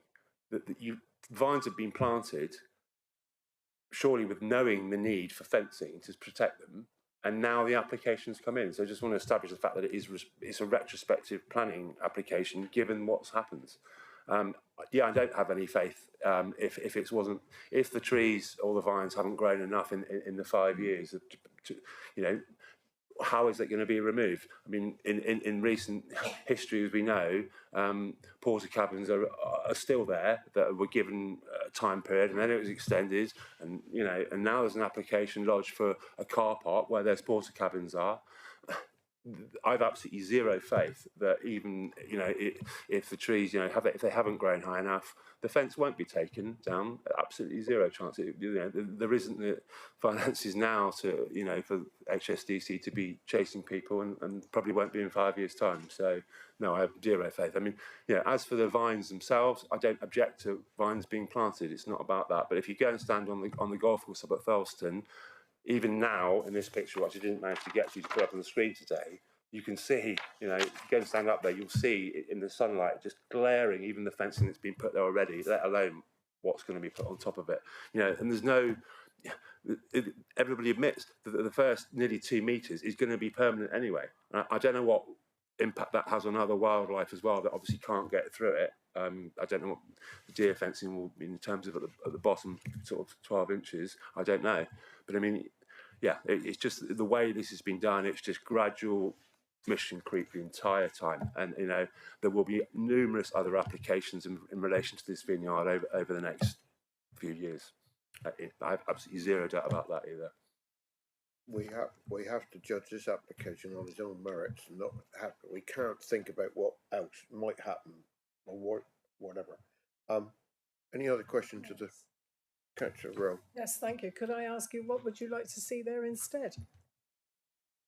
Instead of what? The fencing, and you're against having It's not my vineyard. It's not my problem really. To what would I like to say? You can't plant something first and then say, well, actually we had to have the fencing. This should have been decided before the vines were planted. Surely. Well, I'm not an expert on vineyards, but another point you actually made was Sharpham. Well, Sharpham has now ceased production because they're at Sandridge Barton on the other side of the river. Okay, well, I can name another vineyard, Callacombe behind Modbury would be the same scenario. Yes, they haven't got fencing either because they're miles away from the coastline. You can't plant something and then claim that this has to be now passed by Southampton Council because we've planted the vines. This should have been the other way around, in my view. Chloe, would you like to come back, please? Yeah, just wanted to add, in the response to the initial landscape officer comments, So initially, when they provided those comments, we didn't have a landscaping scheme, and there was a few questions raised by the landscape officer as well that we've now had a response to. So the second landscape officer comments was following the submission of a landscaping scheme, and the response to the initial comments, which one included looking at alternative methods rather than the installation of these 4-metre high posts, which included, for example, the installation of a hazel hurdle fence on top of the hedge bank, which may be less impactful. But they have carried out an investigation to see whether that would work, and in terms of the damage to the hedge bank that it could cause, whether they would actually stay up, and also the damage to the planting. It wasn't felt to be an option, so they have tried to look at alternative, less impactful measures, but they weren't considered appropriate. Thank you for that. Any other questions? Mr. Week? No? Right, thank you very much. We'll be seeing you again in a minute, I think. We now move on to the supporter of this application, Mr. David Hedges.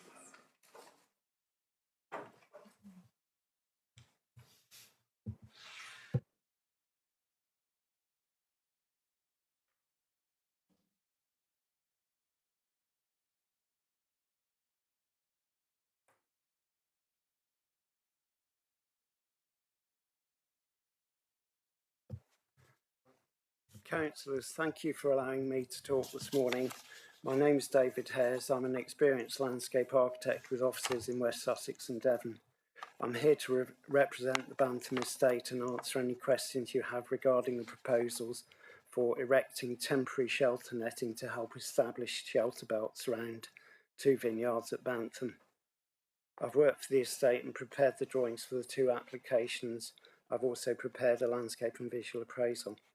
Our planning team have worked closely with your planning officers during the periods both before and since the application was submitted last year, and I prepared various items of supplementary information to reassure your officers and answer any questions that have arisen. I understand that from the report that has been prepared that your planning and landscape officers are now content with the proposals, which include the removal of the temporary netting after a 5-year period. In relation to biodiversity, which is important, I should firstly explain that the estate are seeking to diversify the biodiversity, the enterprises and the cropping on the estate, and are undertaking a range of actions to enhance biodiversity. A biodiversity plan for the estate has been prepared, and the vineyard is a key part of that plan, acting as a corridor to allow wildlife to move across different parts of the estate. The vineyard and the shelter plantings help contribute to the enhancement of biodiversity, and the ground beneath the vines grows a pollinator supporting wildflower mix. Consequently, the vineyard is now more biodiverse than the previous arable land. A further biodiversity enhancement has already been mentioned. That's a proposed orchard which would be planted with heritage apples traditional to the area, helping to maintain the diverse cultivars associated with South Devon. In relation to landscape, our landscape and visual appraisal has been carried out in accordance with national guidelines and seeks to independently assess potential adverse impacts on the landscape and public views. Whilst we acknowledge that there will be some initial adverse effects, these are primarily effects on landscape character, with very few public views of the proposed netting being available from local footpaths, and those are from some considerable distance in a number of cases. So whilst there will be some initial adverse effects, we and your officers consider these would be small and short-term compared with the considerably larger long-term benefits to both landscape and biodiversity once the new planting becomes established. There have been issues raised about the vineyard. I'm not a viticulturalist, however, the estate has taken considerable professional advice in that area, and the relevant reports have been submitted as part of the application to explain the need for the shelter netting.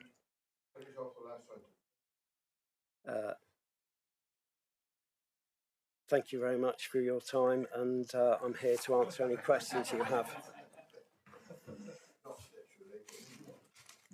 Okay, thank you for that. Members, do we have any questions? Yes, Councillor Brazil.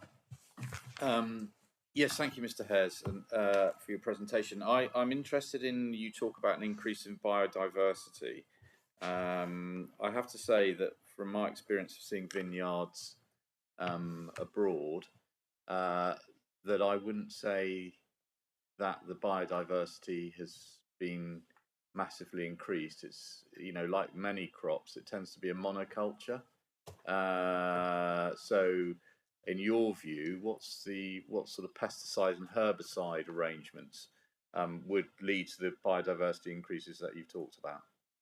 The biodiversity increases are due to the additional planting related to shelter and to the reinstatement of the hedge banks. There's also a pollinator-friendly mixture that's been sown between the vines. So that is clearly an improvement on an arable field, which, as you rightly say, is a monoculture. We would argue that the vines and the pollinator mix are actually more biodiverse.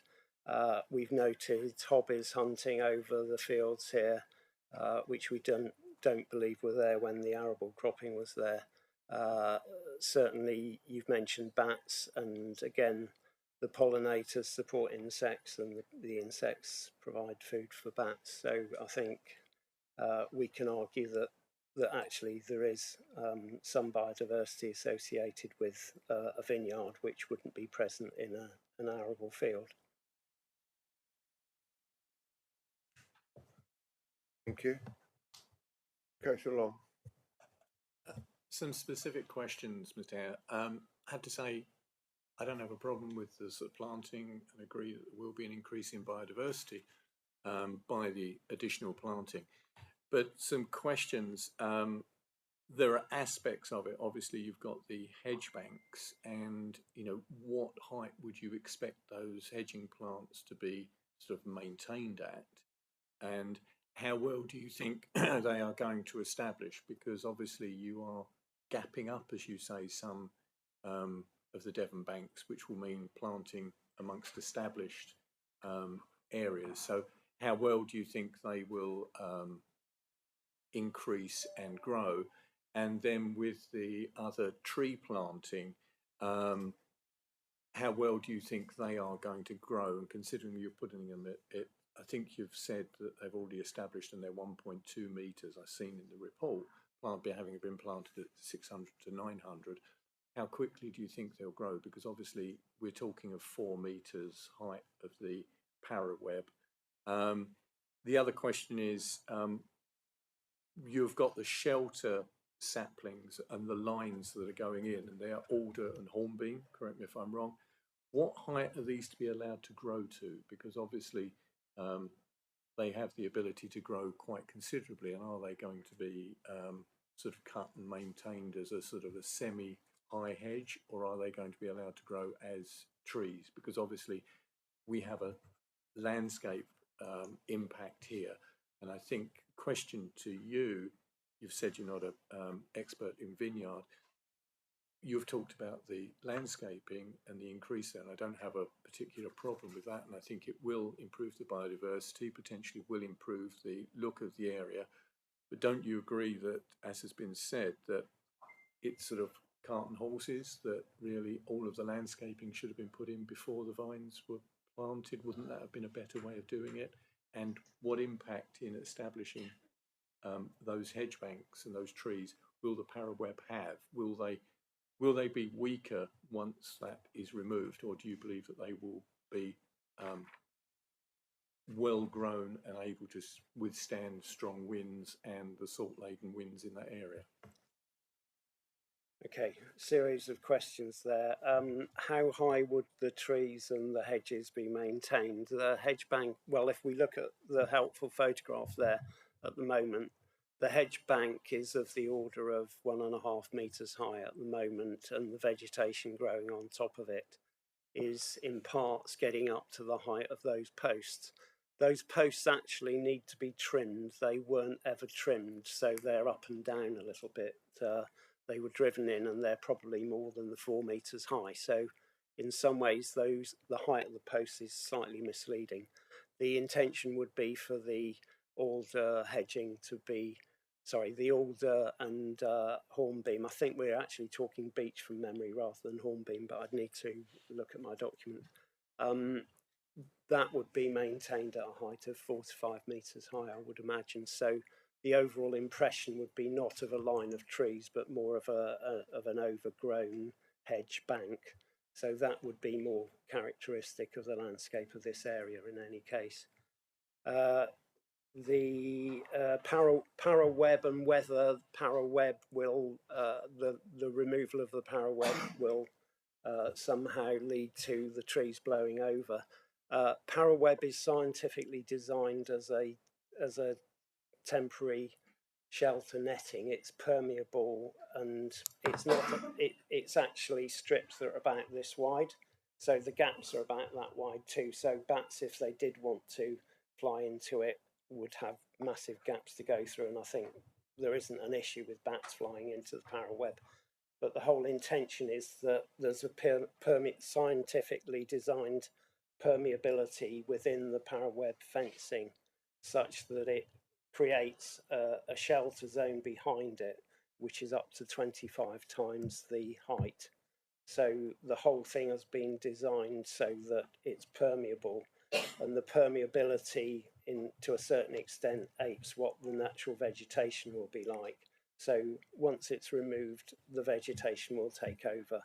And the trees have already been planted, so we've already achieved one of those years' worth of potential adverse effects, in that the trees are now establishing, and once the paraweb is installed, it will obviously help them to establish better, and that's the whole point of the exercise. Just one point of clarification. Okay. As a landscape architect, do you not agree that the paraweb itself, as has been sort of indicated by others, is an impact on the landscape? Perhaps not the best way to deal with it? It's the scale of adverse impact, really, and the planning balance. At the end of the day, you're weighing up a relatively small scale adverse impact against long-term benefits in terms of the restoration of the hedgerow pattern and the other biodiversity benefits that we've discussed. So the scale of the adverse impact is relatively low. If we wanted to flick through the photographs, you'd actually see that in most cases, the public views, which we'll see, we haven't got to any public views as yet, I don't think. If we look at them, those views are actually, sorry, could we go back to that one? Sorry, could we move forward, please?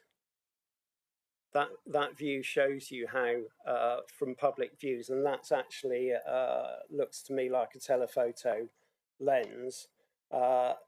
You're looking along the length of the paraweb, you're not looking at it obliquely. So in general, because of the nature of where the paths are, you're not actually looking full frontal onto the fence.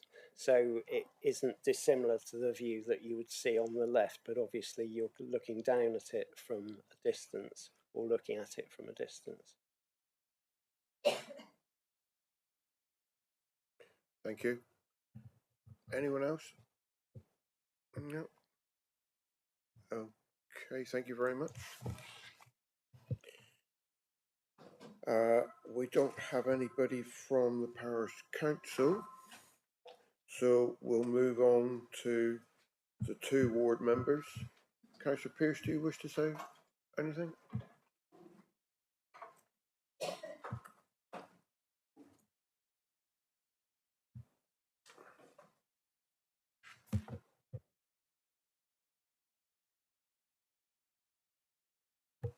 Thank you, Chairman. I'm happy to go first. I don't think it makes much difference who does or doesn't. But right, you'll be aware that I was actually content for this to be decided as a delegated item. I was aware of that, but I still thought you should. But I'm still speaking because I think it's important that I do, and to explain why I was happy for this to be a delegated item. Now, first of all, the parish council doesn't have any objections. They responded in August, I think, to the the revised application with the extra landscape appraisal. And it's completely within the policies of the neighbourhood plan, where they encourage rural diversification and extra employment. And this really is an innovative project for our parish. It's not usual to have a vineyard of such extent. It is a big investment, and I believe, regardless of what people have said, that actually things have been done in the right order, and I'm going to try and explain why. Now, there is a picture of the young vines in their sleeves. If you could bring it up for us. Thanks very much. Yeah, that's the one. Now, these vines were planted, I believe, last year, but during the lockdowns, I have got a bit confused. I think this is their first season actually starting to grow. And vines take 5 years until they start cropping. Therefore, the growth of these windbreaks and the paraweb fencing is in parallel with that. And the time that the vines will really need protection is when they're flowering. And that's when they're likely to get spring gales, which could hurt them. Now, it's not unusual for vines to be grown in maritime areas. So I've been on Google Earth, and I've looked, for instance, at the Ile de Ré in France, where there are a lot of vines growing on the island, and very close, and the whole island is close to the sea because it's not a very big island. And you will see that there are windbreaks on the southwest side of those vineyards to protect them from the salt gales. Now, this is exactly what the estate is trying to do at Bantham, to protect these vines as they grow. And the fact that the paraweb fencing is there for 5 years will coincide with the windbreak natural planting being big enough at the right time to protect those vines when they flower, and then later when the fruit is on them, so that they don't get damaged. But at the same time, the planting will be big enough then for the paraweb fencing to come down. And I believe, looking at how everything is getting away this summer, in spite of the drought, which actually is good for vines rather than bad for them, because it encourages them to put their roots down, and that's what you need vines to do. The roots are often 20 or 25 feet deep, even though you've only got 5 or 6 feet at most above ground, because they seek water, and the further they go down, the better it is. So actually, I think the timing is right. Now, the objector spoke about the number of objections to this application. I've just checked this morning online to the situation as I believed it to be, but there are only 2 objections registered against this application online. One of them has actually 2 parts to it because there was a heading and then an attached letter. So it's the same objection, but with 2 headings. So I can't see that there has been a huge amount of public objection to this application, or if there has, they haven't registered their objections. I think the biodiversity gain, both between the rows of vines, which is not subject to this application, but in particular to the planting that's been carried out along the hedge banks for the windbreak trees, will be huge, actually, and much more than was ever there before. Really, I don't have much more to say. I still think this should be a delegated approval as per the officer recommendation. Thank you, Councillor Pearce. Right, I don't think anybody wants. No, nobody's. No. Thank you very much.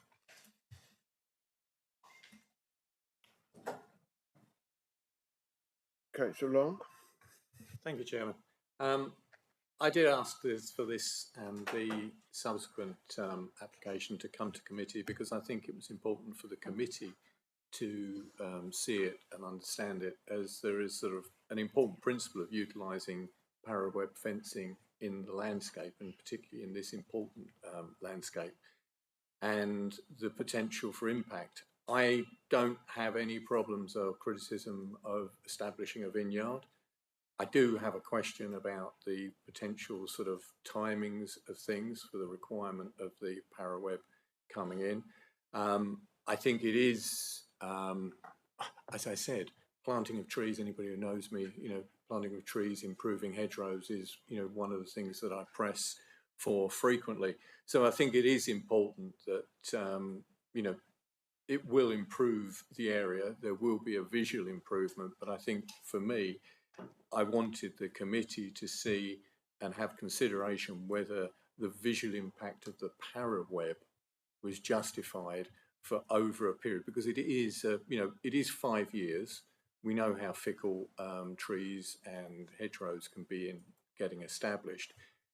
So from my point of view, I think it was the important principle as to whether para-web in this situation and potentially other situations is the way that we would see it appearing in the countryside. And I think particularly in this area, being in the undeveloped coast, the AONB. So I think it is, I wanted committee to look at this and see it because of the principle. I think there are questions about the establishment of the planting. I think I'd like to see more conditions about the maintenance of things like and we're talking about this one, maintenance of the orchard there, because although it's mentioned, there's no indication that it will be there in perpetuity, but a large part is played about the importance of it. And I think also in one of the things I will say at this point, there is a 5-year, standard 5-year maintenance. I think we're looking at that, and I'd prefer, as it is a strategic, it's an important area, I'd like to see a 10-year, because we know of the difficulties of establishment. But I don't have any criticism or any comment about the establishment of vineyard. If that's what the estate wishes to do, then good luck to them as to whether it will establish, and hopefully it will be. But we are talking, as Councillor Pearce said, it will be 5 to 6 years before cropping will take place. So we'll see how that goes. But I think there are questions on the establishment of the plantings, whether it will be achieved. I still have a concern, and we would need to make sure that at the end of 5 years that fencing is removed. But I'd be interested to hear what other members of the committee have and their comments and views on this, particularly in this setting, in this landscape. Thank you, Chairman. Thank you, Councillor Long. Right, we can now move into the debate.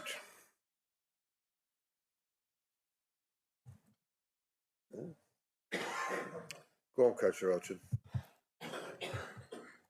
As a landowner with new hedgerows over the last 3 years, I know what a struggle it is to get things to establish. The winds have got more severe, the weather is becoming more severe, the drought does its bit as well, and it is hard. So I've actually looked at these actually with quite a lot of interest to see what, particularly in a much more exposed site that this is, and how they're going to tackle it. And I think it's a fair proposal, and I think it's a temporary proposal. And I would just say I'd like to support it, because I think we do need to support not only diversity in the landscape, economic diversity. We've got a lot of things that people are trying to do to find new enterprises to try and make a living, and I think this will provide local jobs, and also it improves the biodiversity. I mean, it's not just about looking at that picture on the left where you've got that line of the flowers, which is obviously very pretty, but also does increase biodiversity. Where you've got those muddy areas, which are probably being quite frequently watered, where the vines are growing up, they're also really important for some of our insects. And as we know, we've got a real crisis at the moment in biodiversity. So it really does increase biodiversity massively to have this kind of new kind of initiative happening, rather than just a monoculture of grass that perhaps is being grazed by beef or sheep, cattle or sheep. So yeah, I support the officer's recommendation for approval. Thank you, Chair. Thank you. Right. Councillor Reeve. I agree with Councillor, and I would like to second it. I think it's good. I think it'll do the area, like you say, with the employment. And I think 5 years goes very fast, and it's surprising how it will grow away, and that 5 years will soon go. Thank you. Councillor Rowe? Yes, thank you, Chairman. Well, I too would support this recommendation. I feel that new projects, new enterprises should be supported, and there is a new vineyard that's just being set up in my area, and it's a most interesting project, and I think we should be supporting these new businesses, and there is no reason why the fencing cannot be established, and we will then review it after the 5-year period. So I'm happy to go along with the recommendation, Chair. Thank you. Councillor Brazil? Yeah, thank you, Chairman. I'd just like to make a few comments about the gentleman who spoke in objection to this application. And it was quite clear from his frustration and passion that he felt that in some ways that the local community was being let down by this council in respect of enforcement. And I think that hasn't helped the mood of the local community in this particular occasion. Because I, like other councillors, actually feel that the biodiversity enhancements, I am slightly concerned that the picture we've got there of those poppies in that rather lovely grass corridor there, there's nothing in this planning application to protect that. There's a few coulds and might and would, and it would be lovely if, but there's nothing that says that will be protected.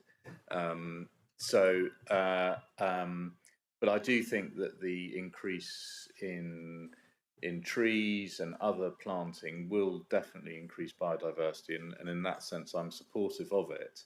But I do think we do have an issue here with the local community if they feel that enforcement is not being carried out.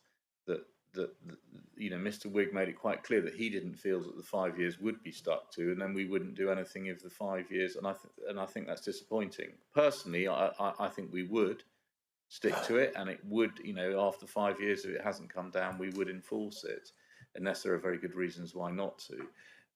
But I think we should at least acknowledge that there is a sense of frustration within that community. But I will be supporting this particular application. But can I assure residents in that area that we do watch developments within this estate very closely, and we will judge each one on its own merits. But on this occasion, I will support this one, but that by no means means that there will be carte blanche to support any others. Thank you. Thank you for that. Anybody else? Councillor Long. Chairman, thank you. The comments that Councillor Brazil has said has covered some of the points that I was going to make. I think I want to reassure everybody that I don't have a problem with diversifying farming, any sort of landscape. I do believe, as Councillor Hodgson has said, that there will be a considerable increase in biodiversity by the additional planting. And hopefully with careful sort of maintenance and consideration of we will see the landscape improve and not be damaged. My concern has always been the introduction of an alien, the paraweb, in there in that situation. And I think the timing of the planning and the ability to plant vines and establish them versus putting the suitable windbreaks in. We are in a situation now where it is, has been said, a retrospective. Apart from the paraweb going up, we have seen some of the growth taking place. I would like to see, given the importance of this and the sort of concern about the protection of this and the maintenance of this, all this landscaping, that we have the standard 5-year condition in there. I would like to see a 10-year condition, given the strategic nature of this, given that it's in the undeveloped coast, given the fact that it's the AONB, And there's been the comment that there is a requirement for this para-web to be in place for these, for it to establish over a period of time. I think, you know, a 5-year only brings us to the end when that should be cut down under the condition. A 10-year takes it further to ensure that it is maintained.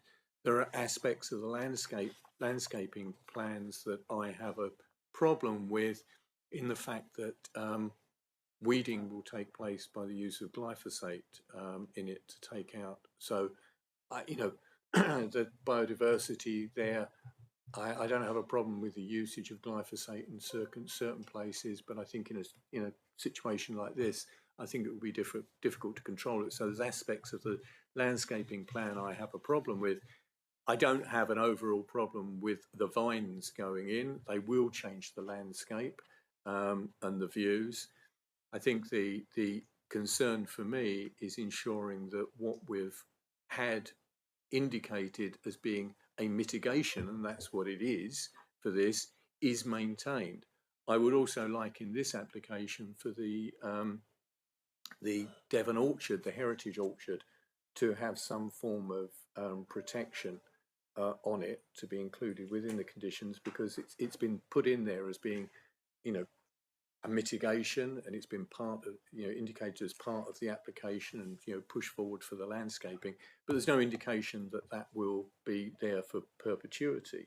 So there are issues and problems, and I think it has been highlighted by Mr. Wigg, as Councillor Brazil has said. We would need, if this is approved, to ensure that this para-web does come down at the end of 5 years.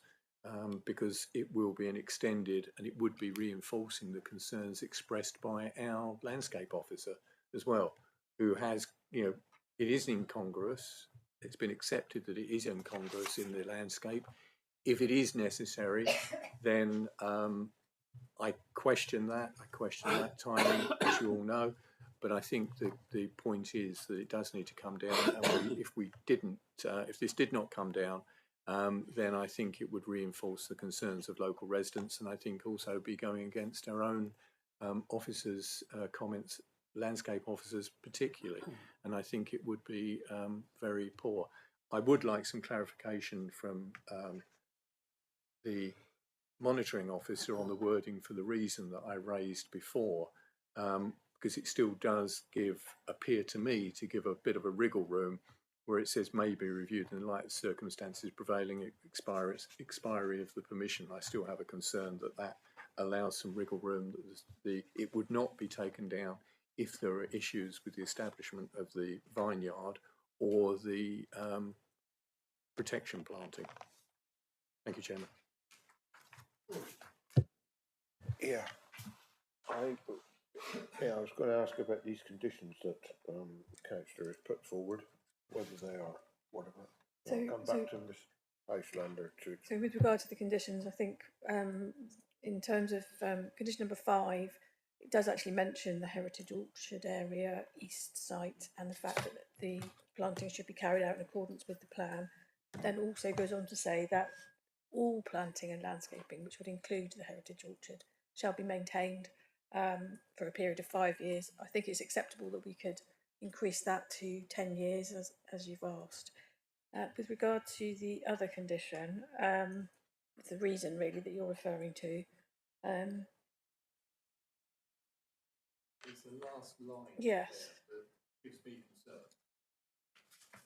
So I think actually we could take that out of the reason. I don't think it's not essential in terms of the main reason for the reason. So I think we could probably remove that aspect of the reason given, and it still gives a very good understanding of the reason for the condition.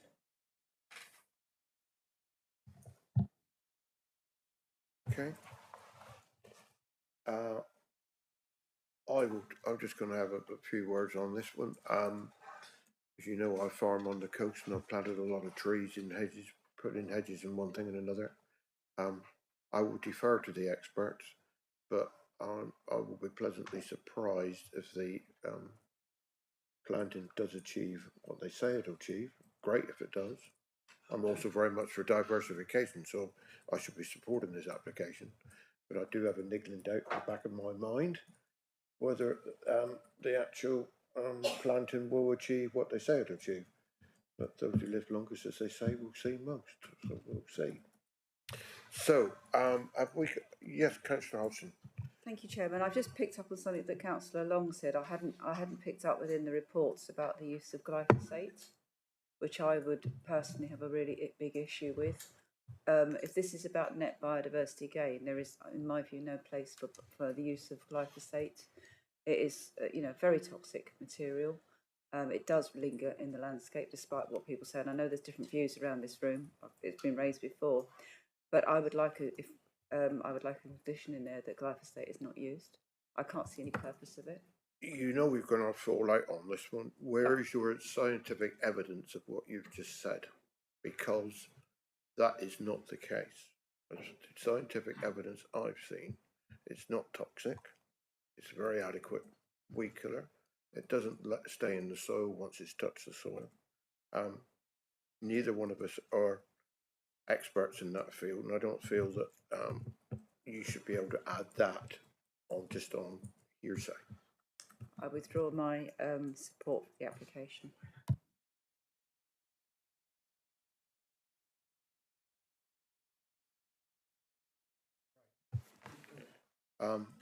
Perhaps the applicants on the second one can clarify that.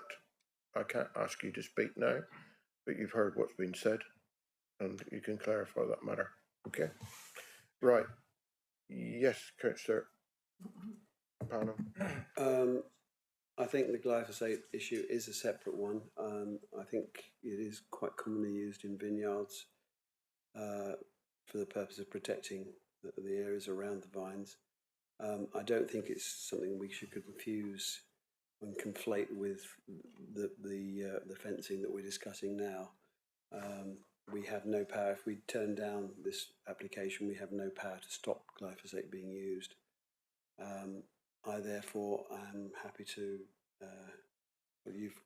Did Councillor Hodgson propose acceptance, or did she second? I can't remember.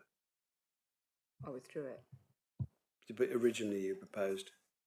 Well, I'll propose approval now then.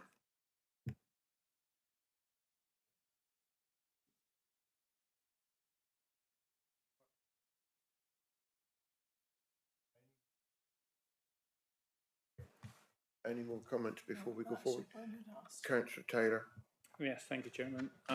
Is this not an RPA issue and not a planning issue on these sprays? Because I don't think we can go against what is recommended by government and the RPA. So I'll support. We know that there's lots of views on that particular product, but none of us are in the position to. But we've not got the expertise. Councillor Long. Chairman, although I raised this, the issue of glyphosate and weed killing, it was particularly amongst the hedgerow plantings and the tree planting, and you could see by the photographs to spray any weed killer in there. Generally, it's not necessarily needed when you're establishing hedgerows. It doesn't actually reference it about the vineyards, but it was on the landscaping plan, and I wonder whether it was just in there. So I raised it from the point of view that I would not wish to see in hedgerows weed killers used, because it's the establishment and particularly the density of the planting. There could be an issue there. That's why, just to clarify, that's why I raised it. Okay, right. Councillor Brazil. Yeah, just to say, Chairman, whereas I agree with Councillor Panel that glyphosate and the use of it is not relevant as a planning application. I mean, we talked about biodiversity net gains here, and I think we need to be careful when we're judging all applications that we're not robbing Peter to pay Paul, in the sense that I'm opposed to the use of it. I'm opposed to the use of all herbicides and pesticides. What proof do you need? Well, just have a look at the massive crash in biodiversity and insect population, 60% I think it is in this country, worst of any country in the world almost, and that's because we use it willy nilly. The government's now allowed the reuse of neonicotinoids, which we know has a disastrous effect on insects. But I appreciate that that's not really for us to decide here. But what I would say is that when at some stage, hopefully, future governments will look to ban the use of these destructive pesticides and herbicides. Fine. I would suggest that at some stage or other that perhaps we could have a discussion somewhere else as a council, as members, address this matter, because there's a lot of misconceptions on some of what you've said, and it'd be interesting to get a proper steer on what is and what is not correct. But this is not the place for that. So we've got to judge this on its merits or whatever. And I think we've finished all comment. So can we go to the vote? And this is for approval of this first application. So, sorry, is that with the amendment of the maintenance period being increased to 10 years rather than 5? It is, right, okay, sorry, I didn't make that clear. Okay, that's fine. Okay, all those in favour?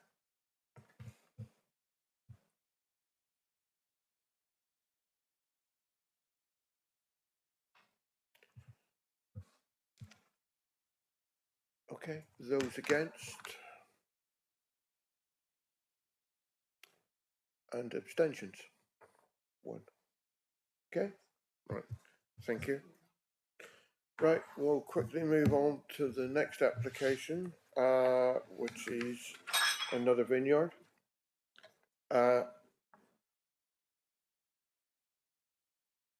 Sorry, that is approved. I'm sorry, I should say those words. That application is approved, okay? Subject to the extra condition of 10 years. Move on to the next application, which is 302721 Vineyard north of Lower Onmouth, Bantam. So can we have you back again, please, Chloe? Hello, yes, so this one is for the same proposal with the windbreaks and the 4 metre high posts for a temporary period of 5 years. This site is to the north of the one we've just looked at, north of Lower Onmouth. For this application, we did receive an additional letter of objection yesterday from Southam Society. A response to most of the matters raised in that objection is within the officer's report, including ecology impacts. But in addition, just to clarify that the site location plan doesn't include the whole site landscape changes from the vineyard, as the application is purely for the 4 metre high fence posts. The vineyard itself doesn't require planning permission, as it's a lawful agricultural use, and there is some other fencing which has been erected, but again this would have been carried out under permitted development rights, which allows up to 2 metre high fencing. Also, just to confirm, screening opinion was completed for the proposal and it's not considered to be IA development. So this is the site in red, and a more zoomed out version just showing the site in context. Aerial photograph, so the fencing would be erected along this boundary and this one here. And again, just showing the topography of the site. So this site slopes from the east to the west and slightly north to south as well. Just showing the fencing that's to be erected. And from the wind mitigation strategy again. And this is the landscaping scheme specific for this site. So it's the same as the previous application we've just heard. This shows the location of the fencing. And in addition, on this application, a plantation area has been carried out west of the where the most western fencing is to be installed. So there is a separate maintenance schedule and planting specification for that area. Showing the footpath network and the site outlined in blue. And then some photos from the landscape and visual impact assessment. So this was the first site, and the second site is further north here. And this is looking from further away from point E here. And the vineyard's just there. So this is looking from the west. So the fencing will be installed here and along this boundary. Again, another photo, long distance view. And this is just showing the parallel fencing that's already been installed on the lower fencing, which was under permit development rights, just to give an idea of what it'll look like in the landscape. That's the eastern area of the vineyard. And this is a close-up view. It's not from a public vantage point, it's actually from within the site itself. Just showing the posts that have been installed. And again, just looking the other way. And this is the northern boundary, just to show some of the additional planting that's been carried out, and then the hedge bank along the north boundary. And this is looking from northeast. There is a public footpath here, but this photo was actually taken from the other side of the footpath. There is quite a densely landscaped boundary to the west of the footpath, so you can't actually get this view quite from there. But it does show slightly the posts in the background will be along here. And looking from the footpath along the south, just a gap in the hedge showing where the posts would be. This is from the footpath to the west, just looking through a gap in the hedge bank which runs along the eastern boundary of the footpath. And that's just to show the hedge bank that's in situ. So longer distance views from the public footpath towards the vineyard. So the post would be here. And on this one, it's screened from the existing landscaping. And this is from the previous site, but just to show it would be the same planting that's been carried out that's included in the landscaping scheme. So you'd have the 2 rows of trees planted, the hedge bank, and then the post behind, and also the grass mix within the vineyard itself. Key issues again, justification for the windbreaks and the landscape impacts, and weighing those in the planning balance. And again, the recommendation is conditional approval subject to conditions.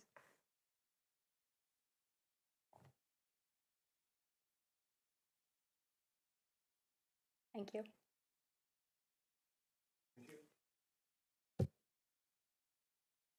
Members, questions? Councillor Brazil. Yeah, I think on that first application, the gentleman who spoke in to support it said that the view of the fence was the views from the public footpaths tend to be parallel to it. So you were looking along the lines. You didn't really. Yeah, keep going. There's that one. That one. Yeah, there, that one. So you didn't really get public views straight on. Obviously here you do. So I just wondered if in the opinion of the landscape officer, you know, is this more of a impact on the AONB because of the positioning of the footpaths and the orientation of the fences? Simple answer is yes. It will be more visible. But I think in the same way that the other one was evaluated, it's all a question of weighing. Can you? I don't. Question of weighing the amount of the impact, how substantial that impact is against all of the other things that in the planning balance. But yes, it will be more visible. But in your view, the planning balance, you'd still say it was acceptable because of the temporary nature and yes, I would. And the net gain from planting.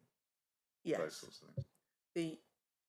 The other difference with this this site is that on the west side, facing the mouth of the estuary, they've got quite a width of planting, which will also give a degree of screening from some of the more visible locations. So that will be in front of the fencing in the view. Plantation A on the plan above.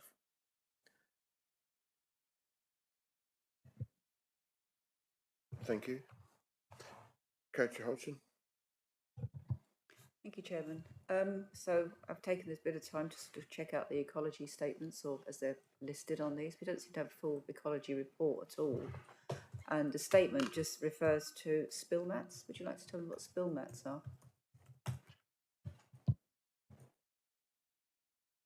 I think in terms of them actually putting the posts in, the posts are already installed. So the developer would have had a duty under the Conservation Habitat Species Regs to make sure it doesn't harm protected species. So the posts are already installed. So the use of spill mats hopefully would have been used at that time, but I think it's past that point. So we're looking at the installation of the paraweb fencing itself and the deer fencing at the bottom section. It was, although it's a short ecology report, it is carried out by a qualified ecologist that's looked at the designated sites and the impacts on protected species. So with their conclusion, and they've also looked at the biodiversity enhancements, we were satisfied that it won't harm ecology. Yeah, so, well, it just says no other impacts are predicted as long as best practice pollution control measures are employed during installation of the fencing, for example, the use of spill mats. Okay, I take what you say about some of the fencing's been installed, but where's glyphosate come into this? You referred to it, Councillor Long. You obviously know something that I am not able to find, and I'd just like to understand it. Am I missing something? Chairman, I think it's in the landscaping, on the landscaping plan that's there under maintenance. Okay. Councillor Long. Just a couple of questions. Obviously, I welcome the plantation A planting. Any increase in planting in the area is to be, applauded. But obviously, that is on the exposed side of the vineyards and the other side of the fencing, so won't have the benefit of fencing. So, to a certain extent, will not mature or grow to provide screening for that fencing from that aspect. So to say, yes, it will benefit over time, but certainly not in the 5 years that the paraweb is going to be there. If I'm wrong, please correct me. I would just say with the plantation, it does also include species that have been accepted in a coastal location as being suitable. So it might be slower to establish, but it does include those species that would be expected to be able to establish.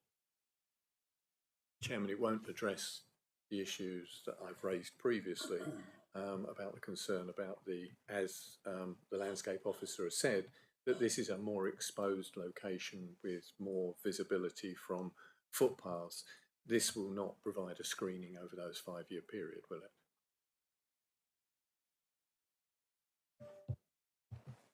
Right. Any more? No? Yes, going. I was just going to say the plantation is in addition to the planting that's being included in the previous application as well. So on the eastern side of the fencing, which is to be installed, there is also the double row of trees and the hedge bank and additional planting that is to form the natural windbreak. So that is the same as the previous application. The plantation is in addition to provide a bit of extra screening in terms of landscape impacts from those wider views. And to help with the wind, but obviously it may take a little bit longer to establish as it's on the western side. Okay, thank you. If there's no more comments on that, we'll move on to Mr. Week again, please.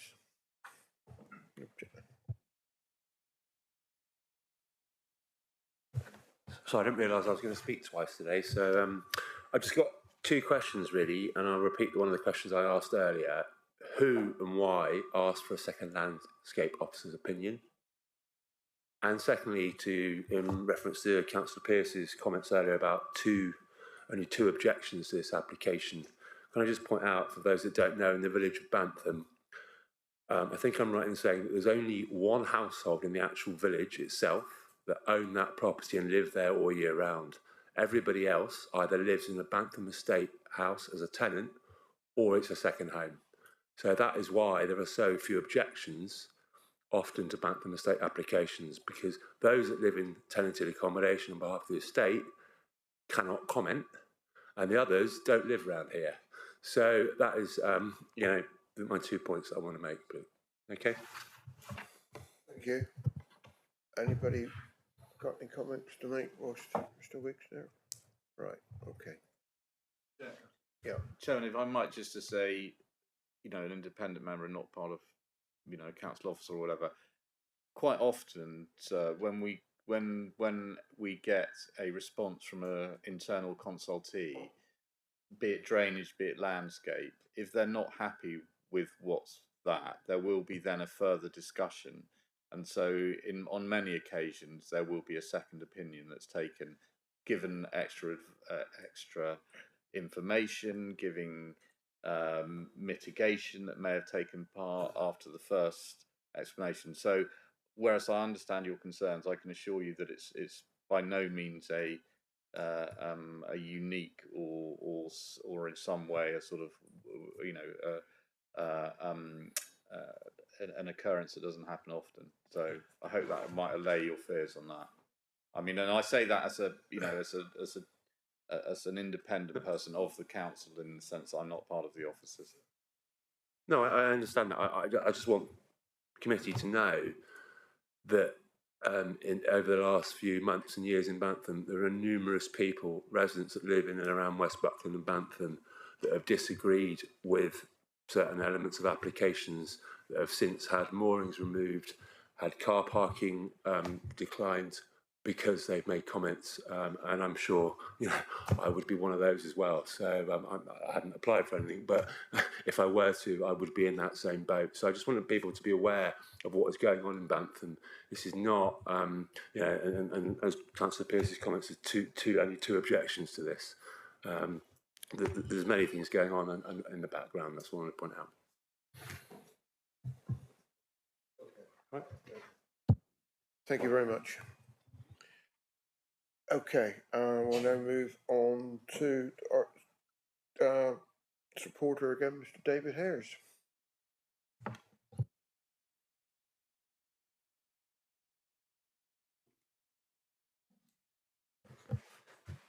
Thank you, Mr. Chairman. Rather than me repeat the same script that I read out before, it would seem appropriate for me to address one of the issues which appears to have arisen during the conversations earlier. That's the issue of glyphosate. If I might just explain that glyphosate would only be used possibly twice in 2 years of the process of establishing the hedgerow replacements and the trees, and thereafter it would be phased out. So I think that explains the situation in relation to glyphosate. Are there any other questions, really? I think. So you said you used it to establish it, but you won't be using it in future? It won't be. No. I thought that was probably the case. That's why I said, yeah. Please, take the opportunity to explain. Thank you. Any questions, Mr. Hedge? Yes, Councillor Hodgson. Thank you. Thank you for your comments and picking up on that. Just looking at the Bantham Vineyards Landscape Maintenance Work Programme, and that describes 3 visits of herbicide applications in April, June and August. Selective herbicide application to remove broadleaf weeds in May. Herbicide application to pernicious weed, e.g. thistle and ragwort. Ragwort's actually quite important for certain species, like the cinema butterfly. And that's taking place in July. So basically from April through to August, there is herbicide applications being made. One of the animals that is cited, which is a protected species, which is the cell bunting, which is breeding during that period, they are depending on being able to feed and I would say potentially be poisoned by these applications. I'm just pointing out what's in your application. I was unfortunate I wasn't able to see it earlier in the ecology statement, but yeah, it hasn't addressed my concerns. Thank you. Clearly, we need to review the details of the landscape management plan in the light of the thoughts of the councillors here today. And I understand that we're going to be rewriting it because we're going to make it for a period of 10 years. Thank you for that. Anybody else? Yes. Sorry, there's nothing on. So are you basically saying that you would be prepared to not use glyphosate? As I explained at the beginning, the intention was really only to use glyphosate during the establishment period, which is the first 2 years. And I think there's 1 year of use that's happened already, so we're probably only going to use it for another year. Thank you. Can I also point out, I hear what you say about all those. You do realise that wagwort is down as a noxious weed by DEFRA and they're legally bound to remove it from your land? Yes, I do. Yeah. And you pull it. Oh yeah, I realise that. But yeah, if you pull it, it's not there for the particular butterfly that likes it. I know it's an issue. You can pull it after the butterfly's had its time on the flower, and pull it after the flower before it actually turns to seeds. Okay. We'll have a discussion about that later. Yes, Councillor. Just one couple of questions that didn't come up because obviously there's different applications. Can you just confirm that the row A, hedge row, there is a new creation, or not? It's not just a. It is primarily a new hedgerow that's being established, isn't it? No, there's an existing hedge bank there. Right. Not that clear in the description. Okay, that's fine. And the plantation A1 is not part of the application site, but as I said, is included in the landscape plan. What sort of protection? Is that a long-term established plantation that will be allowed to become mature woodland in that position? They are woodland trees and those would be allowed to become woodland, yes. And do you accept that this is a more exposed site than the other site from the point of view of, as has been raised, for the prominence of the paraweb than the previous site by its aspects, you know, its view, long-term views and closer views as well? There aren't closer views because the footpath is way down below the level of the embankment of the ground is such that you can't get close to it. And I think that's what the officer was explaining with her photographs earlier.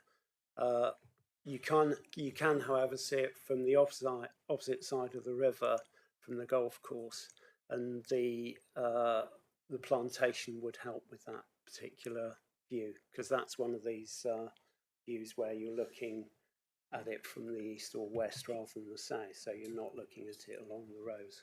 I appreciate the landscape architect, but I have to disagree that the plantation itself would assist in the 5-year period because of the slope of the land and the aspect, the topography.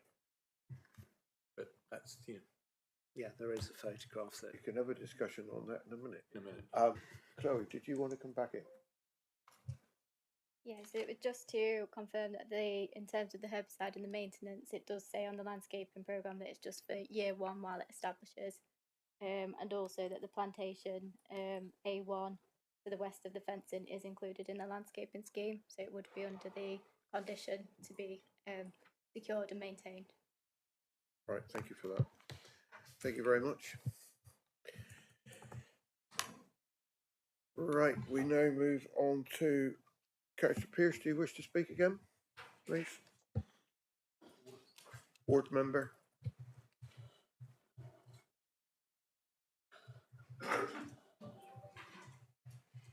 Yes, I've got nothing really to say, Chairman, except I feel I must reply to Mr. Wigg, what Mr. Wigg said. The reason I didn't feel this needed to come to committee was because substantially there were very few objections to this application. Now, I've just had a quick look back at other applications in Bantham, and the last one that came to committee was, I think, the estate office, when they wanted a new estate office, and you will recall you all went on a site inspection there. I've looked at the officer report. There were over 90 objections to that, and that's why it was brought to committee. Now, regardless of whether people live in Bantham or don't, and I have to say the majority of objectors to that didn't live in Bantham, the same applies to this application. If members of the public had wanted to object to it, regardless of where they live, they could have objected. To a degree, I understand what Mr. Wigg is saying about people living in estate houses, but there is a substantial difference in the number of objectors to these two proposals from previous applications in Bantham, and that is the reason that I didn't feel this needed to come to committee, quite apart from the fact that, as the committee has already endorsed by the first application, the proposal is acceptable. Thank you, Councillor Pearce.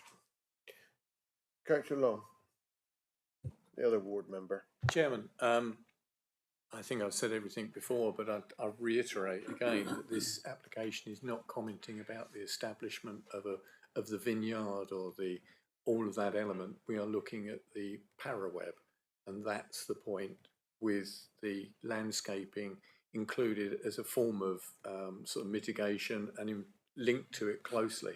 You know, I think, Mr. Chairman, I've said everything that I need to say. They could have run together, I believe, although the one thing I will say is that this particular application, or the siting of this, is more visible, and believe it will have a higher impact, and judging by the previous application, we will have to wait and see what it looks like when it's in, and the 5-year period and the establishment of the various trees and hedgerows through that site. Right, thank you for that. Right, now, have we got a proposer or a seconder for this? Or do you wish to speak, Councillor? No, I was going to propose. Right, okay. Is that all right? Yeah. Okay. Proposed by Councillor Rowe. I will propose it, Chairman. Councillor Taylor? Are we going with this? Yeah, I will second that proposal, because looking from the west side, I mean, the vines are more visible than the fence will ever be, because you're looking straight into it. So we've got a proposer and I will seconder. second that, yeah. Conditions, have we had any extra conditions? No, Chair, there was some discussion between David and myself as to whether or not we would need to alter condition 5 with regard to the comments on the whatever it is, glyphosate. However, that's not really a planning matter, so we felt that it wasn't appropriate to change the condition. The only question is whether or not the maintenance schedule for the landscaping should be increased to 10 years for this one, as opposed to 5, which is currently in the condition. Councillor Long? Chairman, given my view before, and given the what I believe is a very exposed site, I would like it to be a 10-year condition, as the previous application. Are both the proposer and seconder in agreement with that? Yes. Right, okay. And that does include plantation A1. Yes. Yes. Yes, okay. Everybody clear? Right, can I? Yes, Councillor Hodgson. Can I just say, unless I'm being completely blind, I can't see any landscape or maintenance plan on this application. The one I read from was the one for the previous application, and I just would have thought it should be on here. The comments about it are there, but you know, from our responses, but I can't actually see it on the listings, and I would have thought that would have been appropriate. Maybe I'm missing something.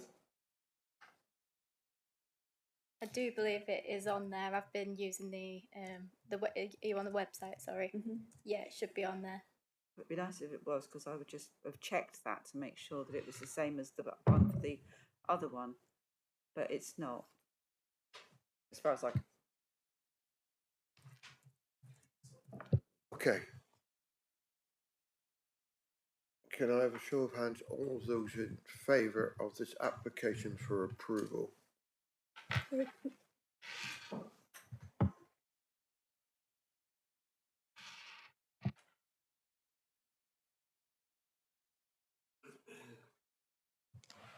Okay. Those against? Abstentions? One. Okay. So that application has been approved. Okay, I'm sorry to break this to you, but you can't have your lunch yet. Yes, it is on the website, yeah. We now move on to application 1332/22, Netton Farmhouse, North Mayo. We had a site visit the other day.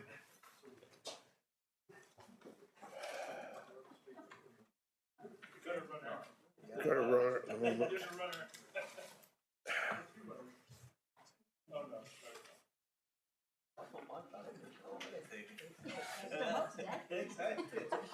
Hang on, look, I can't continue until Councillor Panel comes back in. I've got the listing, I'd just like to know which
Okay, members, can we come back? Sorry about that. I will start on this one again, just for clarity. We're now talking on application 1332/22, Netton Farmhouse, North Mayo, and this is where we went for a site. Some of us went for a site visit the other day. Bryony, again, thank you. Okay, this is a householder application at Netton Farmhouse and it's for a porch/utility room. This is the site location plan, so you'll remember we were right on that road junction when we started our meeting, and the actual development will be down here. Obviously this is the aerial shot just to show you where it is in conjunction with a cluster of other farm buildings. So we've got the existing plans and elevations that show where we were standing at the site visit. So you can just see this sort of courtyard space here down at the bottom. The proposed plans and elevations, I've blown them up for you, and I've also added the measurements because Monday, people were quite keen to know the measurements. So you can see here on the north elevation the height, so it's about 4 metres to the ridge, with the glazing that we were discussing, and then you can see how the roof of the existing canopy is tied into the roof of the development. And this will be the view from within the applicant's garden. So I think there was a question on Monday about how far out the porch came, and there was reference to the window. So this shows you that window that was being discussed, and the projection from the building, and the existing porch canopy on the other side, you know, that's still there. You just can't see it from this particular drawing. This is the proposed floor plan. So you can see the existing canopy on the right hand side, and then this will be the proposed development and the width and the projection from the existing building.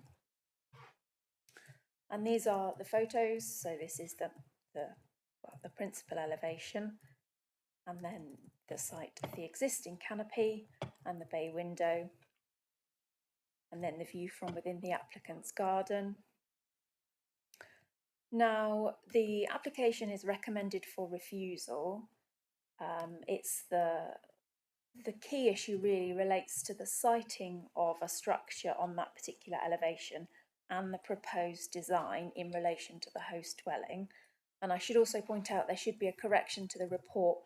There was reference to N3P3, which should be omitted because that isn't relevant to this particular site. Thank you for that, and thank you for putting those drawings on when we asked you about that how far it was coming out. That made it far clearer. Okay, any more questions of the officer? No? Right, okay, so we'll go to Dr. Philip Hughes, if you'd like to present your case, sir. If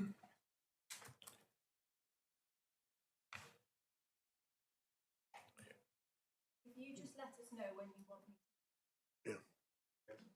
Sorry that you've had to sit there for some time, but we do like to do these applications correctly, and time takes time. So when you're ready. Thank you, everybody. So my name's Dr. Phil Hughes. I'm one of the co-owners of the property, Yampton Farmhouse, as you can see there. I think Brian has shown the key sort of slides. I just wanted to make sure that people saw this. Basically, we moved into this property in 2002, so 20 years ago, and with no intention of moving out, except sort of perhaps horizontally. We know the building's not listed. It was built in 1881, according to the plaque of Edward Charles Baring on the front elevation there. It was the original medieval farmstead was a few hundred metres north, according to the tithe map, in an existing agricultural field. So this was a new build in 1881. And so it's a working farm until 1989, I think, roughly. And so our main subjective comment is that we love this place and we wouldn't do anything to de-enhance its character. So the location, as you say, it's on the rear of the property, not the front. It's partly occluded by existing structures, so it's not visible really from the front or the rear. That little outhouse there occludes it. And what we're doing is basically replacing a sort of a functional side of the house where there's an existing factory-made bay window that causes trouble all the time, which looks awful as well. Let's have a look. Yeah, there's soil pipes and other rainwater goods and things like that, which this will hide, and it will enhance the inside the kitchen as well. We've had no local objections to the plans whatsoever, and it's been advertised through the process. So the proposal is just on the philosophy. It's a low impact as possible because we don't want to ruin the building, both inside and out. So we've also looked at the sort of shadows and the views from inside the property to make sure it doesn't look bad from the inside as well. There's no cellar or anything inside the house. It's a completely solid floor. It's as much in keeping with the original architecture as possible, putting gables and sort of breaking up lines of serried rows of ridges and things like that. There are no historical features as far as I'm aware. And I've seen right to the back to the under all the surfaces in the kitchen there. There's nothing there. I do have a picture of the behind this. I'll just show it. I'm sorry, it's not on the. It's not on these slides because I didn't realise this was potentially an issue. But it's just a wall, and there's an engineering brick skim on that, which was added in the 80s, and we will be slightly moving that to make accommodation for this. There's no structural elements proposed to the actual building itself, or taking away existing structural elements. We're going to be using historic, high quality vernacular materials, stone, wood, glass. We're very happy to engage in the process of if there needs to be any tweaks on that. I'm running out of time. So just to summarise, we love this place and we wouldn't do anything to actually ruin it. Very much. Members, any questions? Yes, Councillor Abbott. Are there 3 more slides? Can we see them?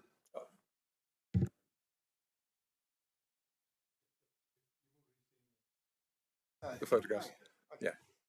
You can see the soil pipe, and other drain pipes coming in, and bay windows and horrible things. Right. Anybody else? No? Well, thank you very much. Thank you very much. So we'll move on to Councillor Kevin Thomas.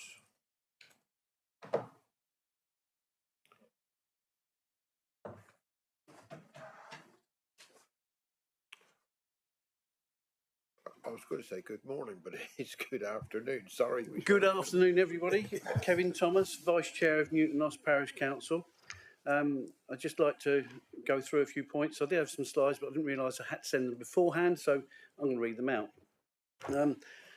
When we received this application, our initial view was it should be classed as permitted development. But having said that, this is a planning application, and our review comments internally were that it's a small extension to kitchen in keeping with the existing house, not in a prominent position, and no impact on exterior views from the road.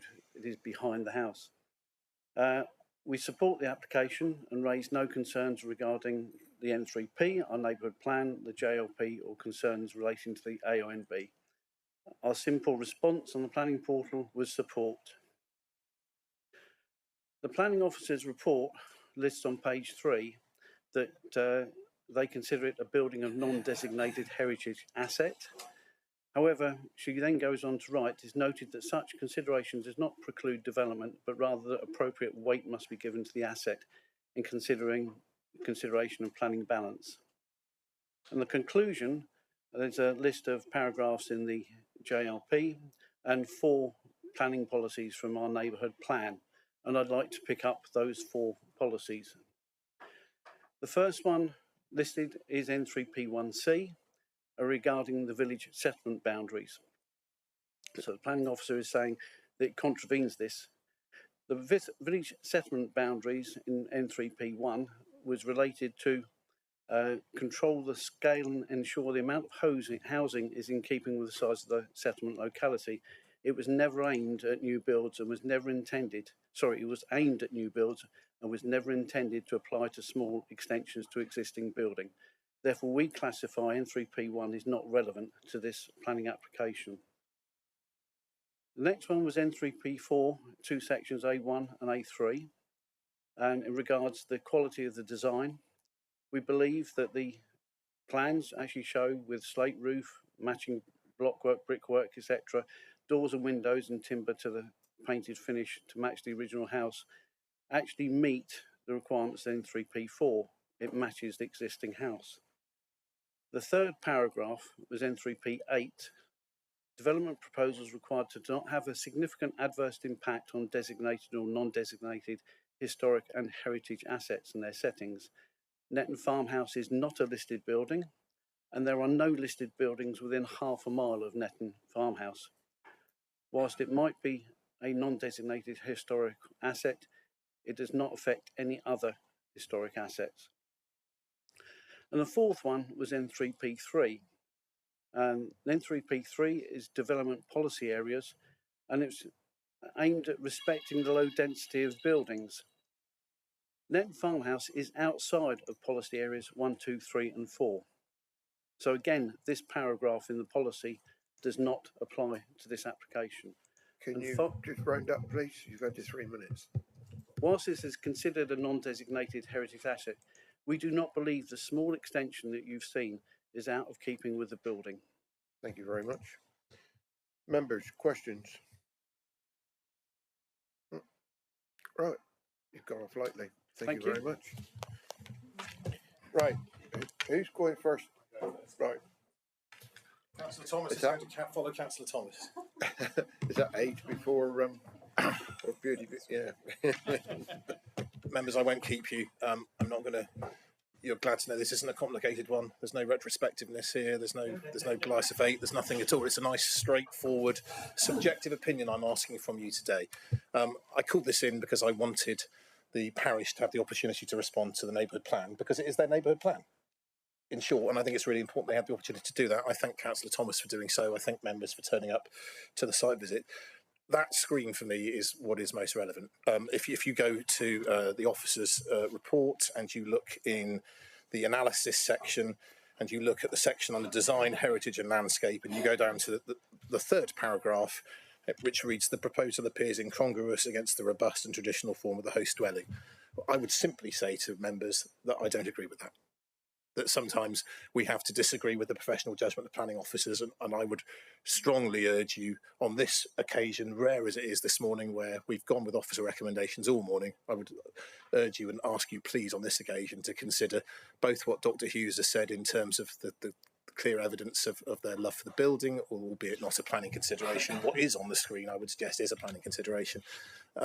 It isn't a porch. It is a kitchen. It is a small kitchen extension. I think looking at that screen, I hope you would agree that it is entirely in keeping.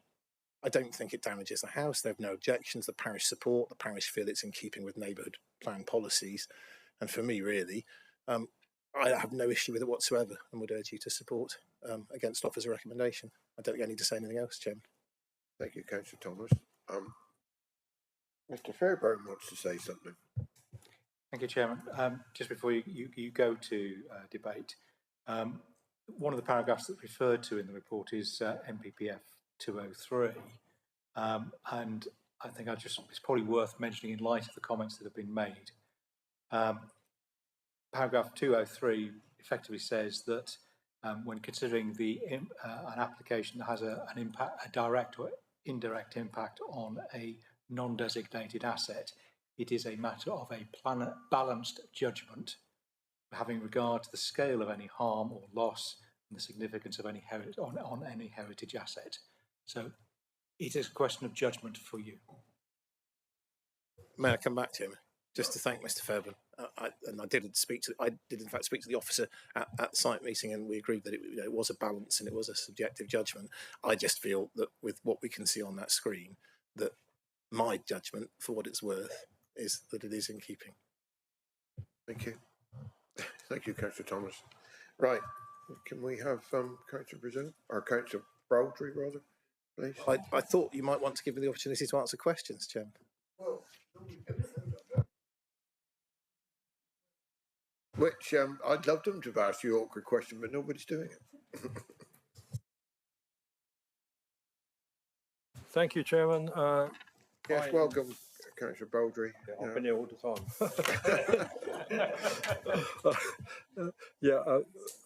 Thank you.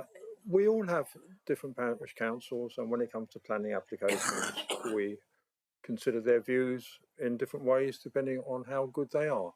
I will say to you, in praise of Newton and Noss Parish Council, they are, and with respect to the chairman of the Yampton behind me, they are by far the best of our parish councils in dealing with planning applications. And they defend with enthusiasm their neighbourhood plan. I totally trust their judgment on this one. If they say it is all right and it is in keeping with the neighbourhood plan, I am sure they are absolutely right. I'm going to go further than Councillor Dan Thomas. I think this is an improvement. And if we approve it, it will be an improvement on a building, removing a late arrival window and taking away a downpipe, which are particularly ugly. I think it is an improvement. And finally, Chairman, you've heard the applicant. You've heard it. I'm sure you appreciated his enthusiasm and love for his property. He will do nothing to make it worse. I think my recommendation strongly is that you approve what is a balanced judgment. You approve the application. Thank you, Chairman. Thank you, Councillor Baldry. I don't think I'd have any questions for Councillor Baldry. No, right. So now we go into the debate.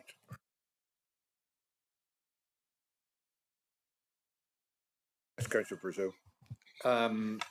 Yes, I've listened to the debate and I've listened to the opinions of both the parish council and the local ward members. And whereas, like them, I have respect for the professional opinion of the planning officers, Mr. Fairbairn has told us that it is a subjective matter. And in our view, we must look at that extension and whether we feel that it is incongruous with the building that there is at the moment. And I'm very happy to support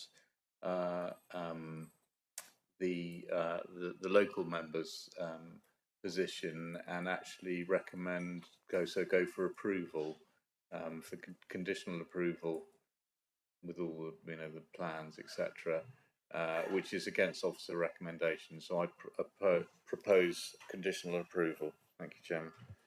Thank you, Councillor Brazil. Councillor Pringle. I'll second that. Thank you. Anybody else? Councillor Hodgson. I think the critical thing with a development on a property like this is matching up the materials as best you can. And from what's in there, it seems that that will be done. It's been carefully considered. We're not looking at something suddenly appearing with plastic windows or, God forbid, anything worse. And so I'm happy to support this too. It's not a car bungle, is it? No. Anybody else? Okay, so we'll need some reasons for going against the officer's recommendation. Can I just say that I think it's been pointed out to us that this is a subjective matter, and as such, it's up for individual councillors to take a view as to whether they feel that is incongruous with the building, the non-designated heritage asset. And my view is that it is okay, and that's also listening to the local neighbours, the applicant himself, the local parish council, the local district councillors, ward councillors. So it's just a difference of opinion on a subjective matter. Can I say I'm very happy for rather than to do it ad hoc, for any conditions to be delegated to yourself and me as the proposer and Karen as the seconder, to be decided on for conditions. So the conditions, rather than decide them here and now, but they will be decided. And I think the materials, as Jackie said, is absolutely crucial, that the materials have got to match the original building. Right, thank you for that, Councillor Brazil. So we all understand what we're doing. We're going a proposer and seconder against the officer's recommendation, and this is for approval of the application. And the conditions and that will be referred to myself and delegated. Yes, would you like to use some words? So it's a delegated approval with the conditions being the decision of the head of planning, South Hams, in consultation with the chairman, Councillor Brazil as the proposer, and Councillor Pringle as the seconder. Thank you for that. Well, we've done that. We're happy with that. I'm very happy with the reasons. I thought Councillor Brazil gave the reasons when he actually made the proposal, so comfortable. So can we have a show of hands, all those in favour of approval, which is against the recommendation, officer's recommendation?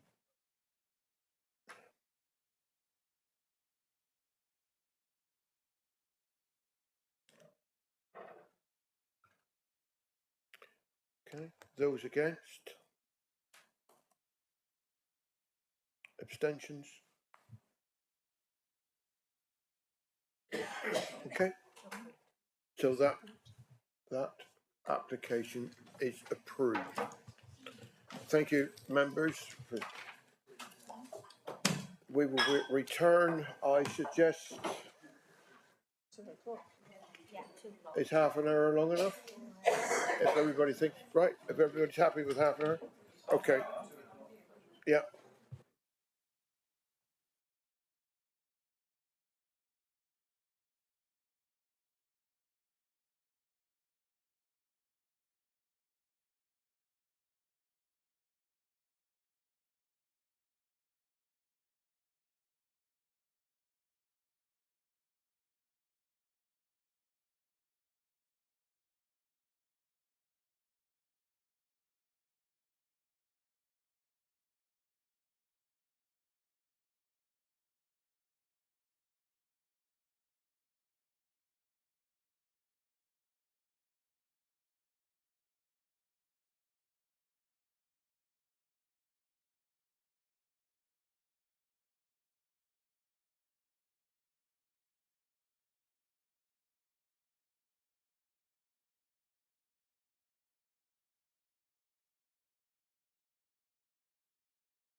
Afternoon, members.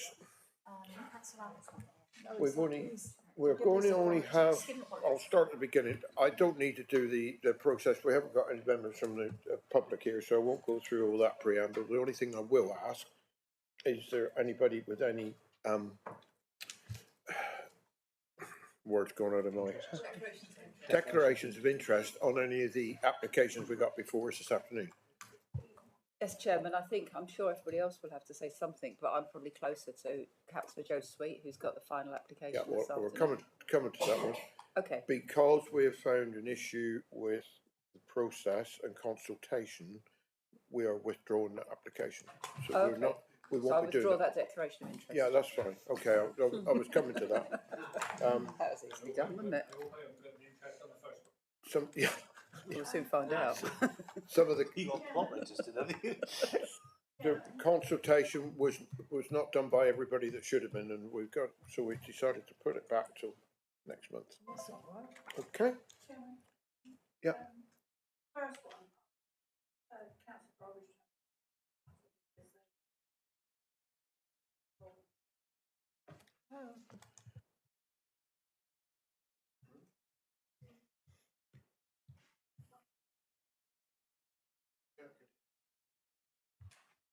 We're all, the trouble with this applies to everybody, not just Ivy Bridge. Yeah, you're quite right, but it's yeah, but all yeah. So I mean, you're simply just declaring you a member of Ivy Bridge Town Council. Yeah, that's fine.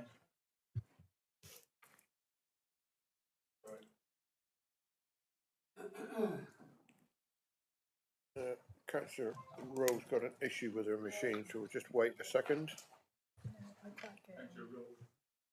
Rowe, that's what I said. Did I? I didn't. I said Rowe. Right. So we will be on.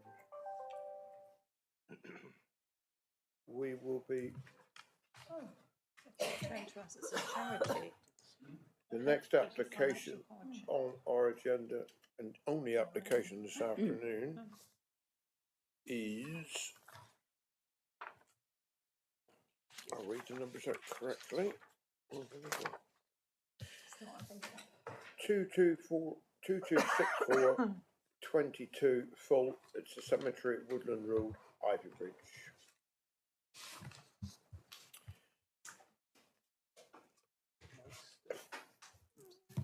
I haven't got any speakers, other than I've got. I do have a planning officer. Yes, right. Thank you. Right. Sorry. Okay, so this is the application in Ivy Bridge, and it is a South Hams District Council application, and it's to extend the area for burials. Now you can see from the map here there are two arms of the cemetery as existing, with a grassy area to the north to be proposed for use as the extension. This just shows you the current state of the site. So you've got your two areas in use with the graves and for the ashes interments, and then oh, it hasn't come up. Why are we not to show? Oh, I think there's just a bit of a lag.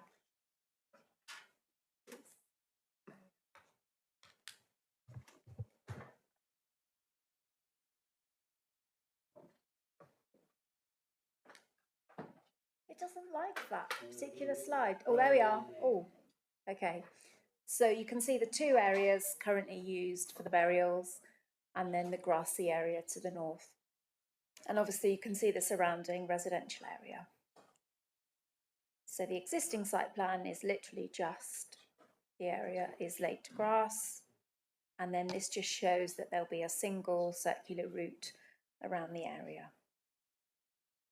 So this is the main entrance on Woodland Road, and then this is just showing you the general character of the existing graveyard.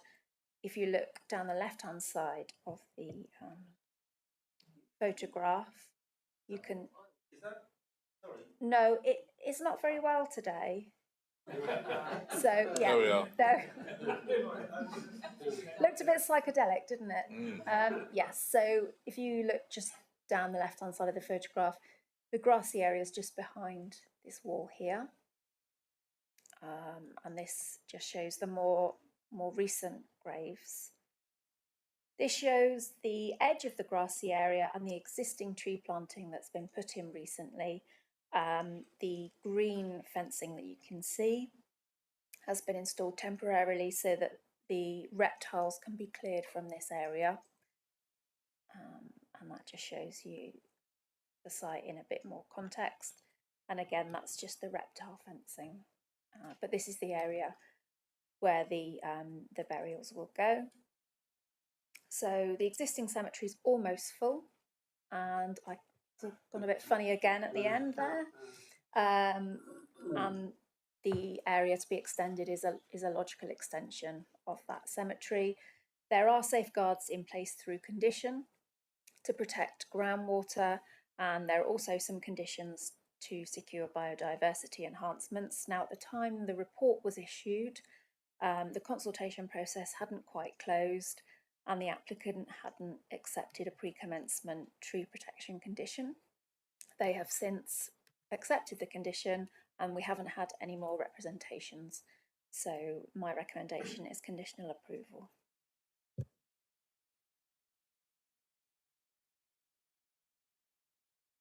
Members.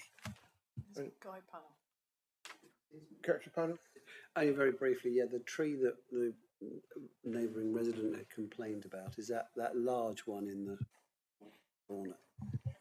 So the specific tree wasn't mentioned, but that isn't part of the application. That's a separate issue. Yes, fine, okay, thank you. Anything else?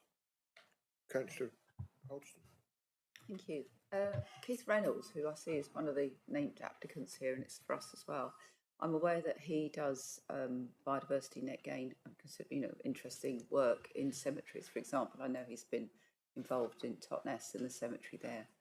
And I just wonder how much of that kind of element could be extended into this cemetery. What we saw in those photographs there didn't look like there was much of that going on compared to, say, for example, Dartmouth Cemetery, which is fabulous. They did a whole walkthrough there a year or so ago, and with trained ecologists. So there's a real opportunity for us to really do something about biodiversity. And since it's our application, and since we've got we've declared a biodiversity emergency, I think this is an opportunity to do a bit more than just have plain grass. I can see that there's obviously some various bits there, but I mean, as we move forward, if it goes along in line with the rest of the cemetery photographs, which was just mowing, So this photo shows all the tree planting that's gone on. Yeah. So they are keen to secure biodiversity enhancements, and you can see all of the tree planting here. But that tree planting extends around quite a significant part of the rest of the area. So this just shows you a small part of it. So in that way, it will help to deliver net gain, and we can secure that through condition. Can I just ask, how much net gain do you anticipate? So that's set out in the report. There isn't a number attached to it, but it just relates to the additional tree planting as part of the cemetery extension. Well, I think the point I'm trying to make is that, I mean, if you look at Dartmouth Cemetery, all the old graves are just absolutely full of all sorts of really interesting, where they've just been, it doesn't actually have to cost a lot necessarily, it's about the maintenance, of course, and the management, but it's really diverse, and it's a real opportunity, and I think that's something maybe we could look at. Can we add that onto this as a condition, or is it something that we would have to look at separately? I suppose it's putting a loading on, is it Ivy Bridge who would be the management then? Ivy Bridge Town Council.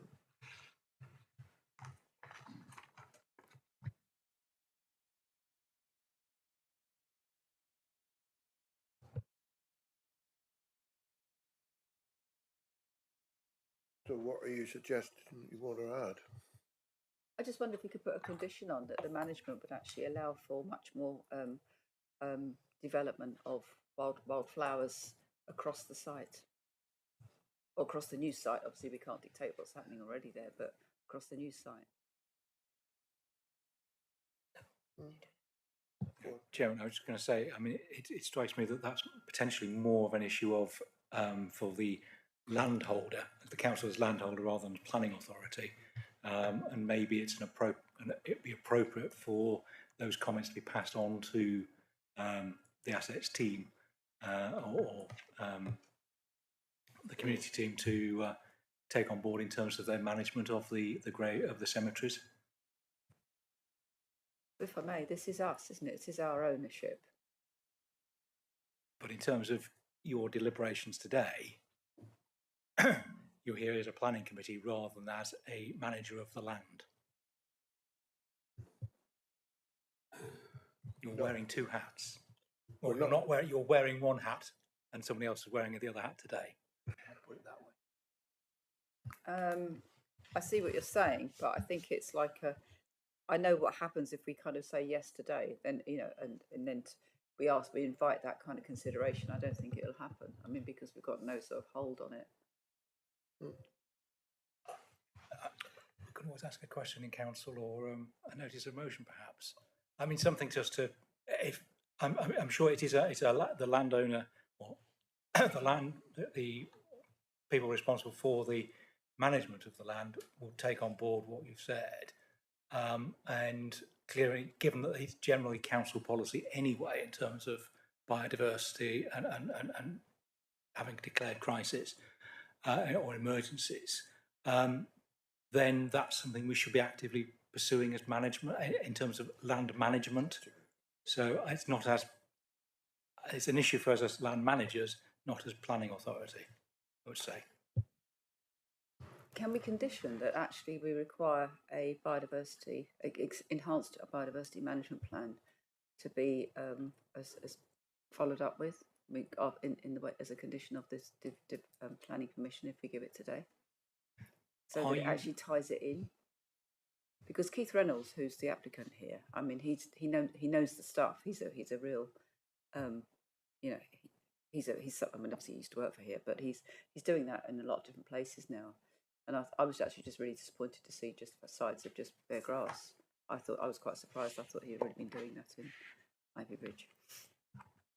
I would suggest that only if you consider that the additional or further biodiversity or measures are required to make the application acceptable, would you require a further condition to, would it be necessary for the condition to be applied? And therefore, because bear in mind, as I said earlier, the condition has to satisfy those 6 tests, and one of which is necessity.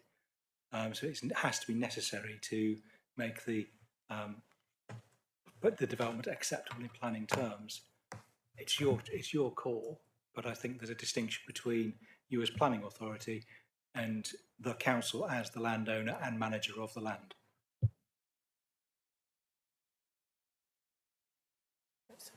I would suggest it's something you could bring as a motion to council to sort it out rather than here.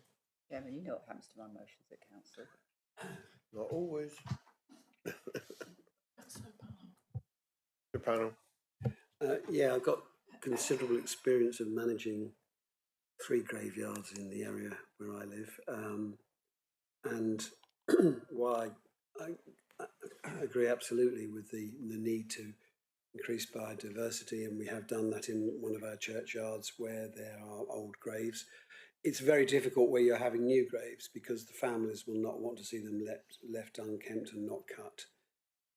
It may be possible, for example, to have an area where there's increased biodiversity, where you haven't yet got to using the land for graves, but where the graves have recently been put in over the last 10, 20, 30 years, you will find that families expect the grass to be cut and kept short there. And there's a lot more flexibility in leaving grass growing longer and having other flowers in the areas where the graves have been there longer and there aren't so many members of the family around. So I think it's difficult, and I think we'd find ourselves in a bit of a bind if we try to be too specific about what goes on this, particularly on this new area of the cemetery. Need to move this on. Yes, Is there anybody in support of what Councillor Hodgson is suggesting, or do we? I think we support what you're trying to state, but I don't think it's the right place to do it. Yes, Councillor Brown. Frankly, I'm surprised that this doesn't come more often, given the inevitable. But I'm very happy to support this application and propose approval in line with officer's recommendation. So you're proposing that, right? I'll second. Second that. Thank you, Councillor Pringle. Ask a question. Can I ask You may ask a question, Councillor Rowe. Yes, thank you.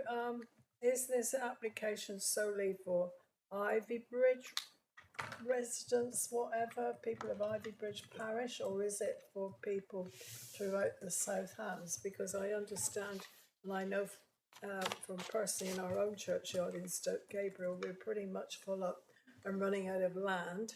And I understand that if there is no available land within your own parish, that you will be able to be buried in a churchyard, in a communal churchyard maybe. So is this for that purpose, or is it just for the residents of within that area?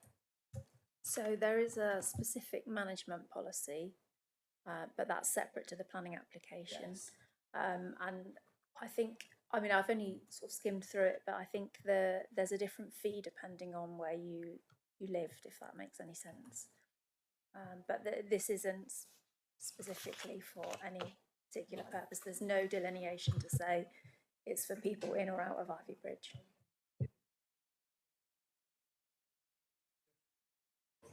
As far as just in response to that, in Totnes Town Council Cemetery, they have like 3 tiers, so that it's different charges according to whether you're, a resident or a previous resident or somebody completely outside, and that's probably similar model, I think, because our admin person, I think she's trained, and that's a standard procedure.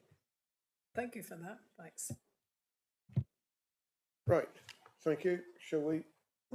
Sorry, can I just let you know that in the ecological survey that was carried out, there is a biodiversity enhancement section right at the end of the document, which indicates what they're going to do with meadow, grass, wildflowers, and what have you. And there is a condition which says that this document should be adhered to. So that should mean that there will be appropriate biodiversity enhancements as a result of the application. That I've actually got it in front of me, but I just thought that it was, it would have been nice to see that we could actually do more into the graveyard, and maybe that's something that could come as a wider proposal to the council that I'm sure everybody here would be supporting. Okay. And, right. I think we got to the point where we can go to the vote. Yes? Yes. All those in favour of this application? That's unanimous. Thank you very much. That's unanimous. So that application has been approved. Are we doing other things? We have appeals. Appeals, and, yeah. Because we haven't done them for a while, have we? No. Right. We do have the information if you would like to do it. Members, happy to go through them for a minute? There are 1 or 2 interesting ones here, if I remember rightly. Right. Chair, just for the record, we're deferring. Oh, I already said, I thought I said that just now, but I'll do it again. Yes, we are deferring the application number. I'll get it in a minute. 2453.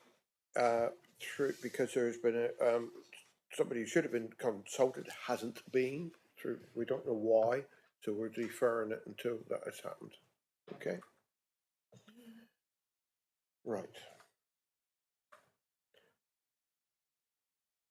So, Jack, would you like to take us through the rest of the bit with the PIs and all the rest of it? What we got next? Where are we here? So, in terms of appeals, I think there's the 421221 HHO, which was a household application, the removal and replacement of existing rear and side extensions and main roof and alterations to front drive, which was a resubmission, was refused, and the appeal was also dismissed. The the application was refused on the basis of the fact that the additions and alterations were bulky and dominant, and that there would be an impact on neighbours in terms of overlooking. And the inspector agreed with both of those issues. The next appeal is 166421 full. Oak Green Limited, conversion and extension of a barn into a one-bed dwelling, including integral garage. That application was refused as it was a single open market dwelling in an unsustainable location. And also there were no services locally, so the occupant of that dwelling would be reliant on a private car. The inspector agreed that the location meant that the occupants would be reliant on a private car, Totnes being 6.5 kilometres away, and no other of the local villages had any services. And there was he also identified that there was a more intensive residential use as a result of the development, which would be harmful to develop DEV 24, which is the undeveloped coast policy, and that it would not enhance its immediate setting. The next one is Woodcourt Farm, Woodcourt Road, Harborton Ford, which was for a single-storey extension, replacement of roof structure, replacement with single-storey structure.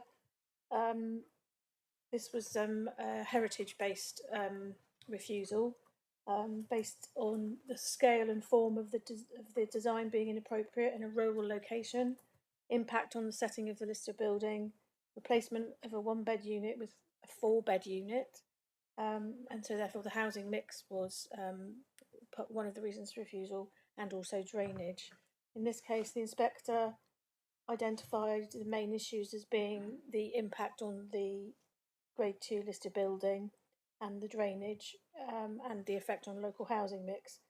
He agreed with the officer's refusal that it was the impact was on the listed building, and felt that that was detrimental, and also that it failed to provide adequate information for the drainage. However, in terms of housing mix, he did not agree, because it wasn't actually, the application wasn't actually for a new dwelling, it was for he felt that housing mix was very much about us just talking about new dwellings, and this was actually just extensions and alterations, and therefore he didn't feel that that policy was applicable, but it was still dismissed. I think that's all in terms of appeals. Has anybody got any questions?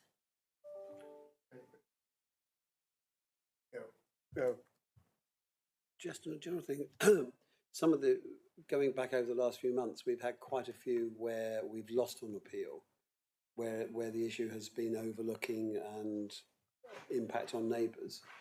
Does that mean that we're going to have to be less susceptible to complaints from neighbours about what's going on? I'm just wondering why we have suddenly found ourselves in this position, and whether, I mean, I think sometimes these are crucial issues, but it seems that inspectors aren't agreeing with us, and what we should take on board from that. Well, so I suppose in this case, the householder application, he did agree, which is positive. But yes, I don't think the policies that we have got in the JLP are, they are what they are, and therefore we would apply them in the same way moving forward as we have in the past. I suspect sometimes inspectors just have a slightly different view overall on the application, and don't agree necessarily with our officers. But I think our officers work to the policies, and therefore will continue to do so. It's not just the officers. I mean, we've had quite a few cases recently where we have, as a committee and members, have felt sympathy for the neighbours who are objecting, and yet we've rejected things, and they've gone through on appeal. I mean, the SPD does have quite a lot of information about impact on neighbours, and there's specific distances identified in that. I know a lot of our officers that deal with householder applications refer to that quite a lot. members may have slightly different views on those distances as to whether or not they're appropriate. That's something that can be maybe challenged in the future when we come to review the JLP. But these distances are quite well founded and well known. So.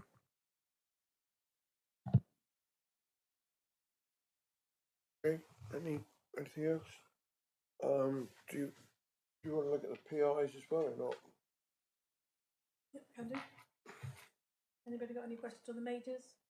Oh, sorry, majors first. Beg your pardon. Yeah.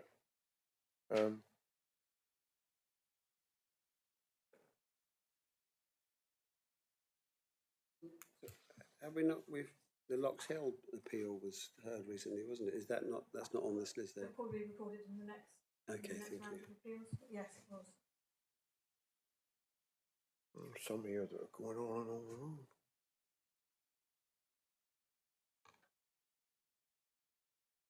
Have any of those at Creek's Close sorted out in my patch in Frogmore? Because they were given planning permission for the second lot by the inspector.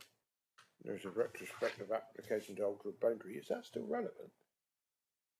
Because the new site, I think. Which one's this one, sorry? This is 3704.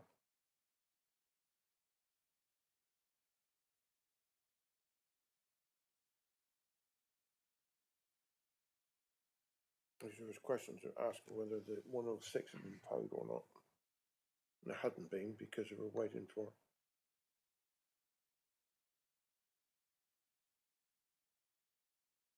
There's two there, one after the other.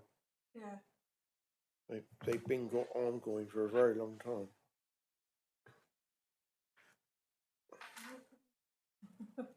I think we're just it's waiting on Section 106s. So we've got the Section 106s are tending to take quite a long time lately. I think it's a staff issue. Chairman, I don't have any particular further information about that one. Right. We are in the process of, we have been externalising some of those Section 106 agreements. I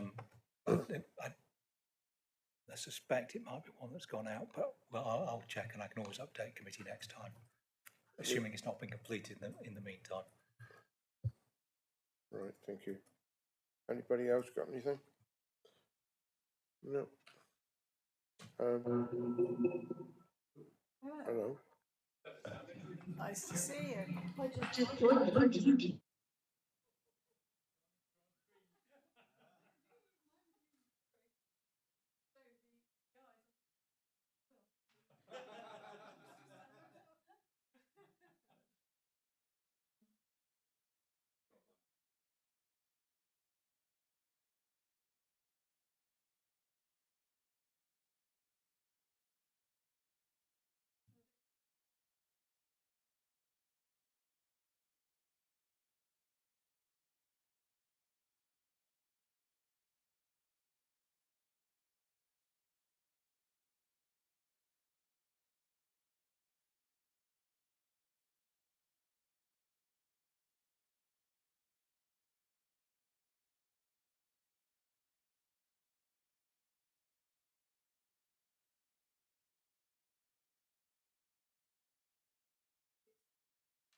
There appears to be a slight rise in terms of enforcement cases outstanding. It's sort of levelled off and then it's going on the rise. Yeah, definitely.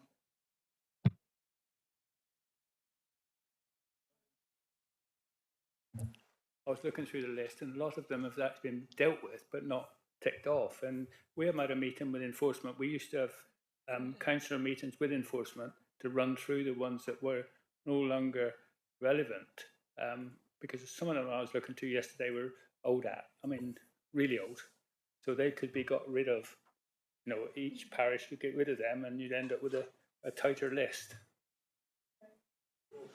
I had a meeting with Helen and I forget the other lady and sat down and went through mine 3-4 months ago.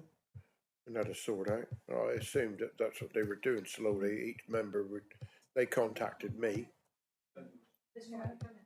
Yeah. So they're slowly going through each board member and having a sort out. So, yeah. Okay, members. I think we're everything done. Yeah. Do you want to go offline before you ask it? Right. I will stay online. I was wondering where we stood now that we got the emergency for power and everything else and the price of living, cost of living.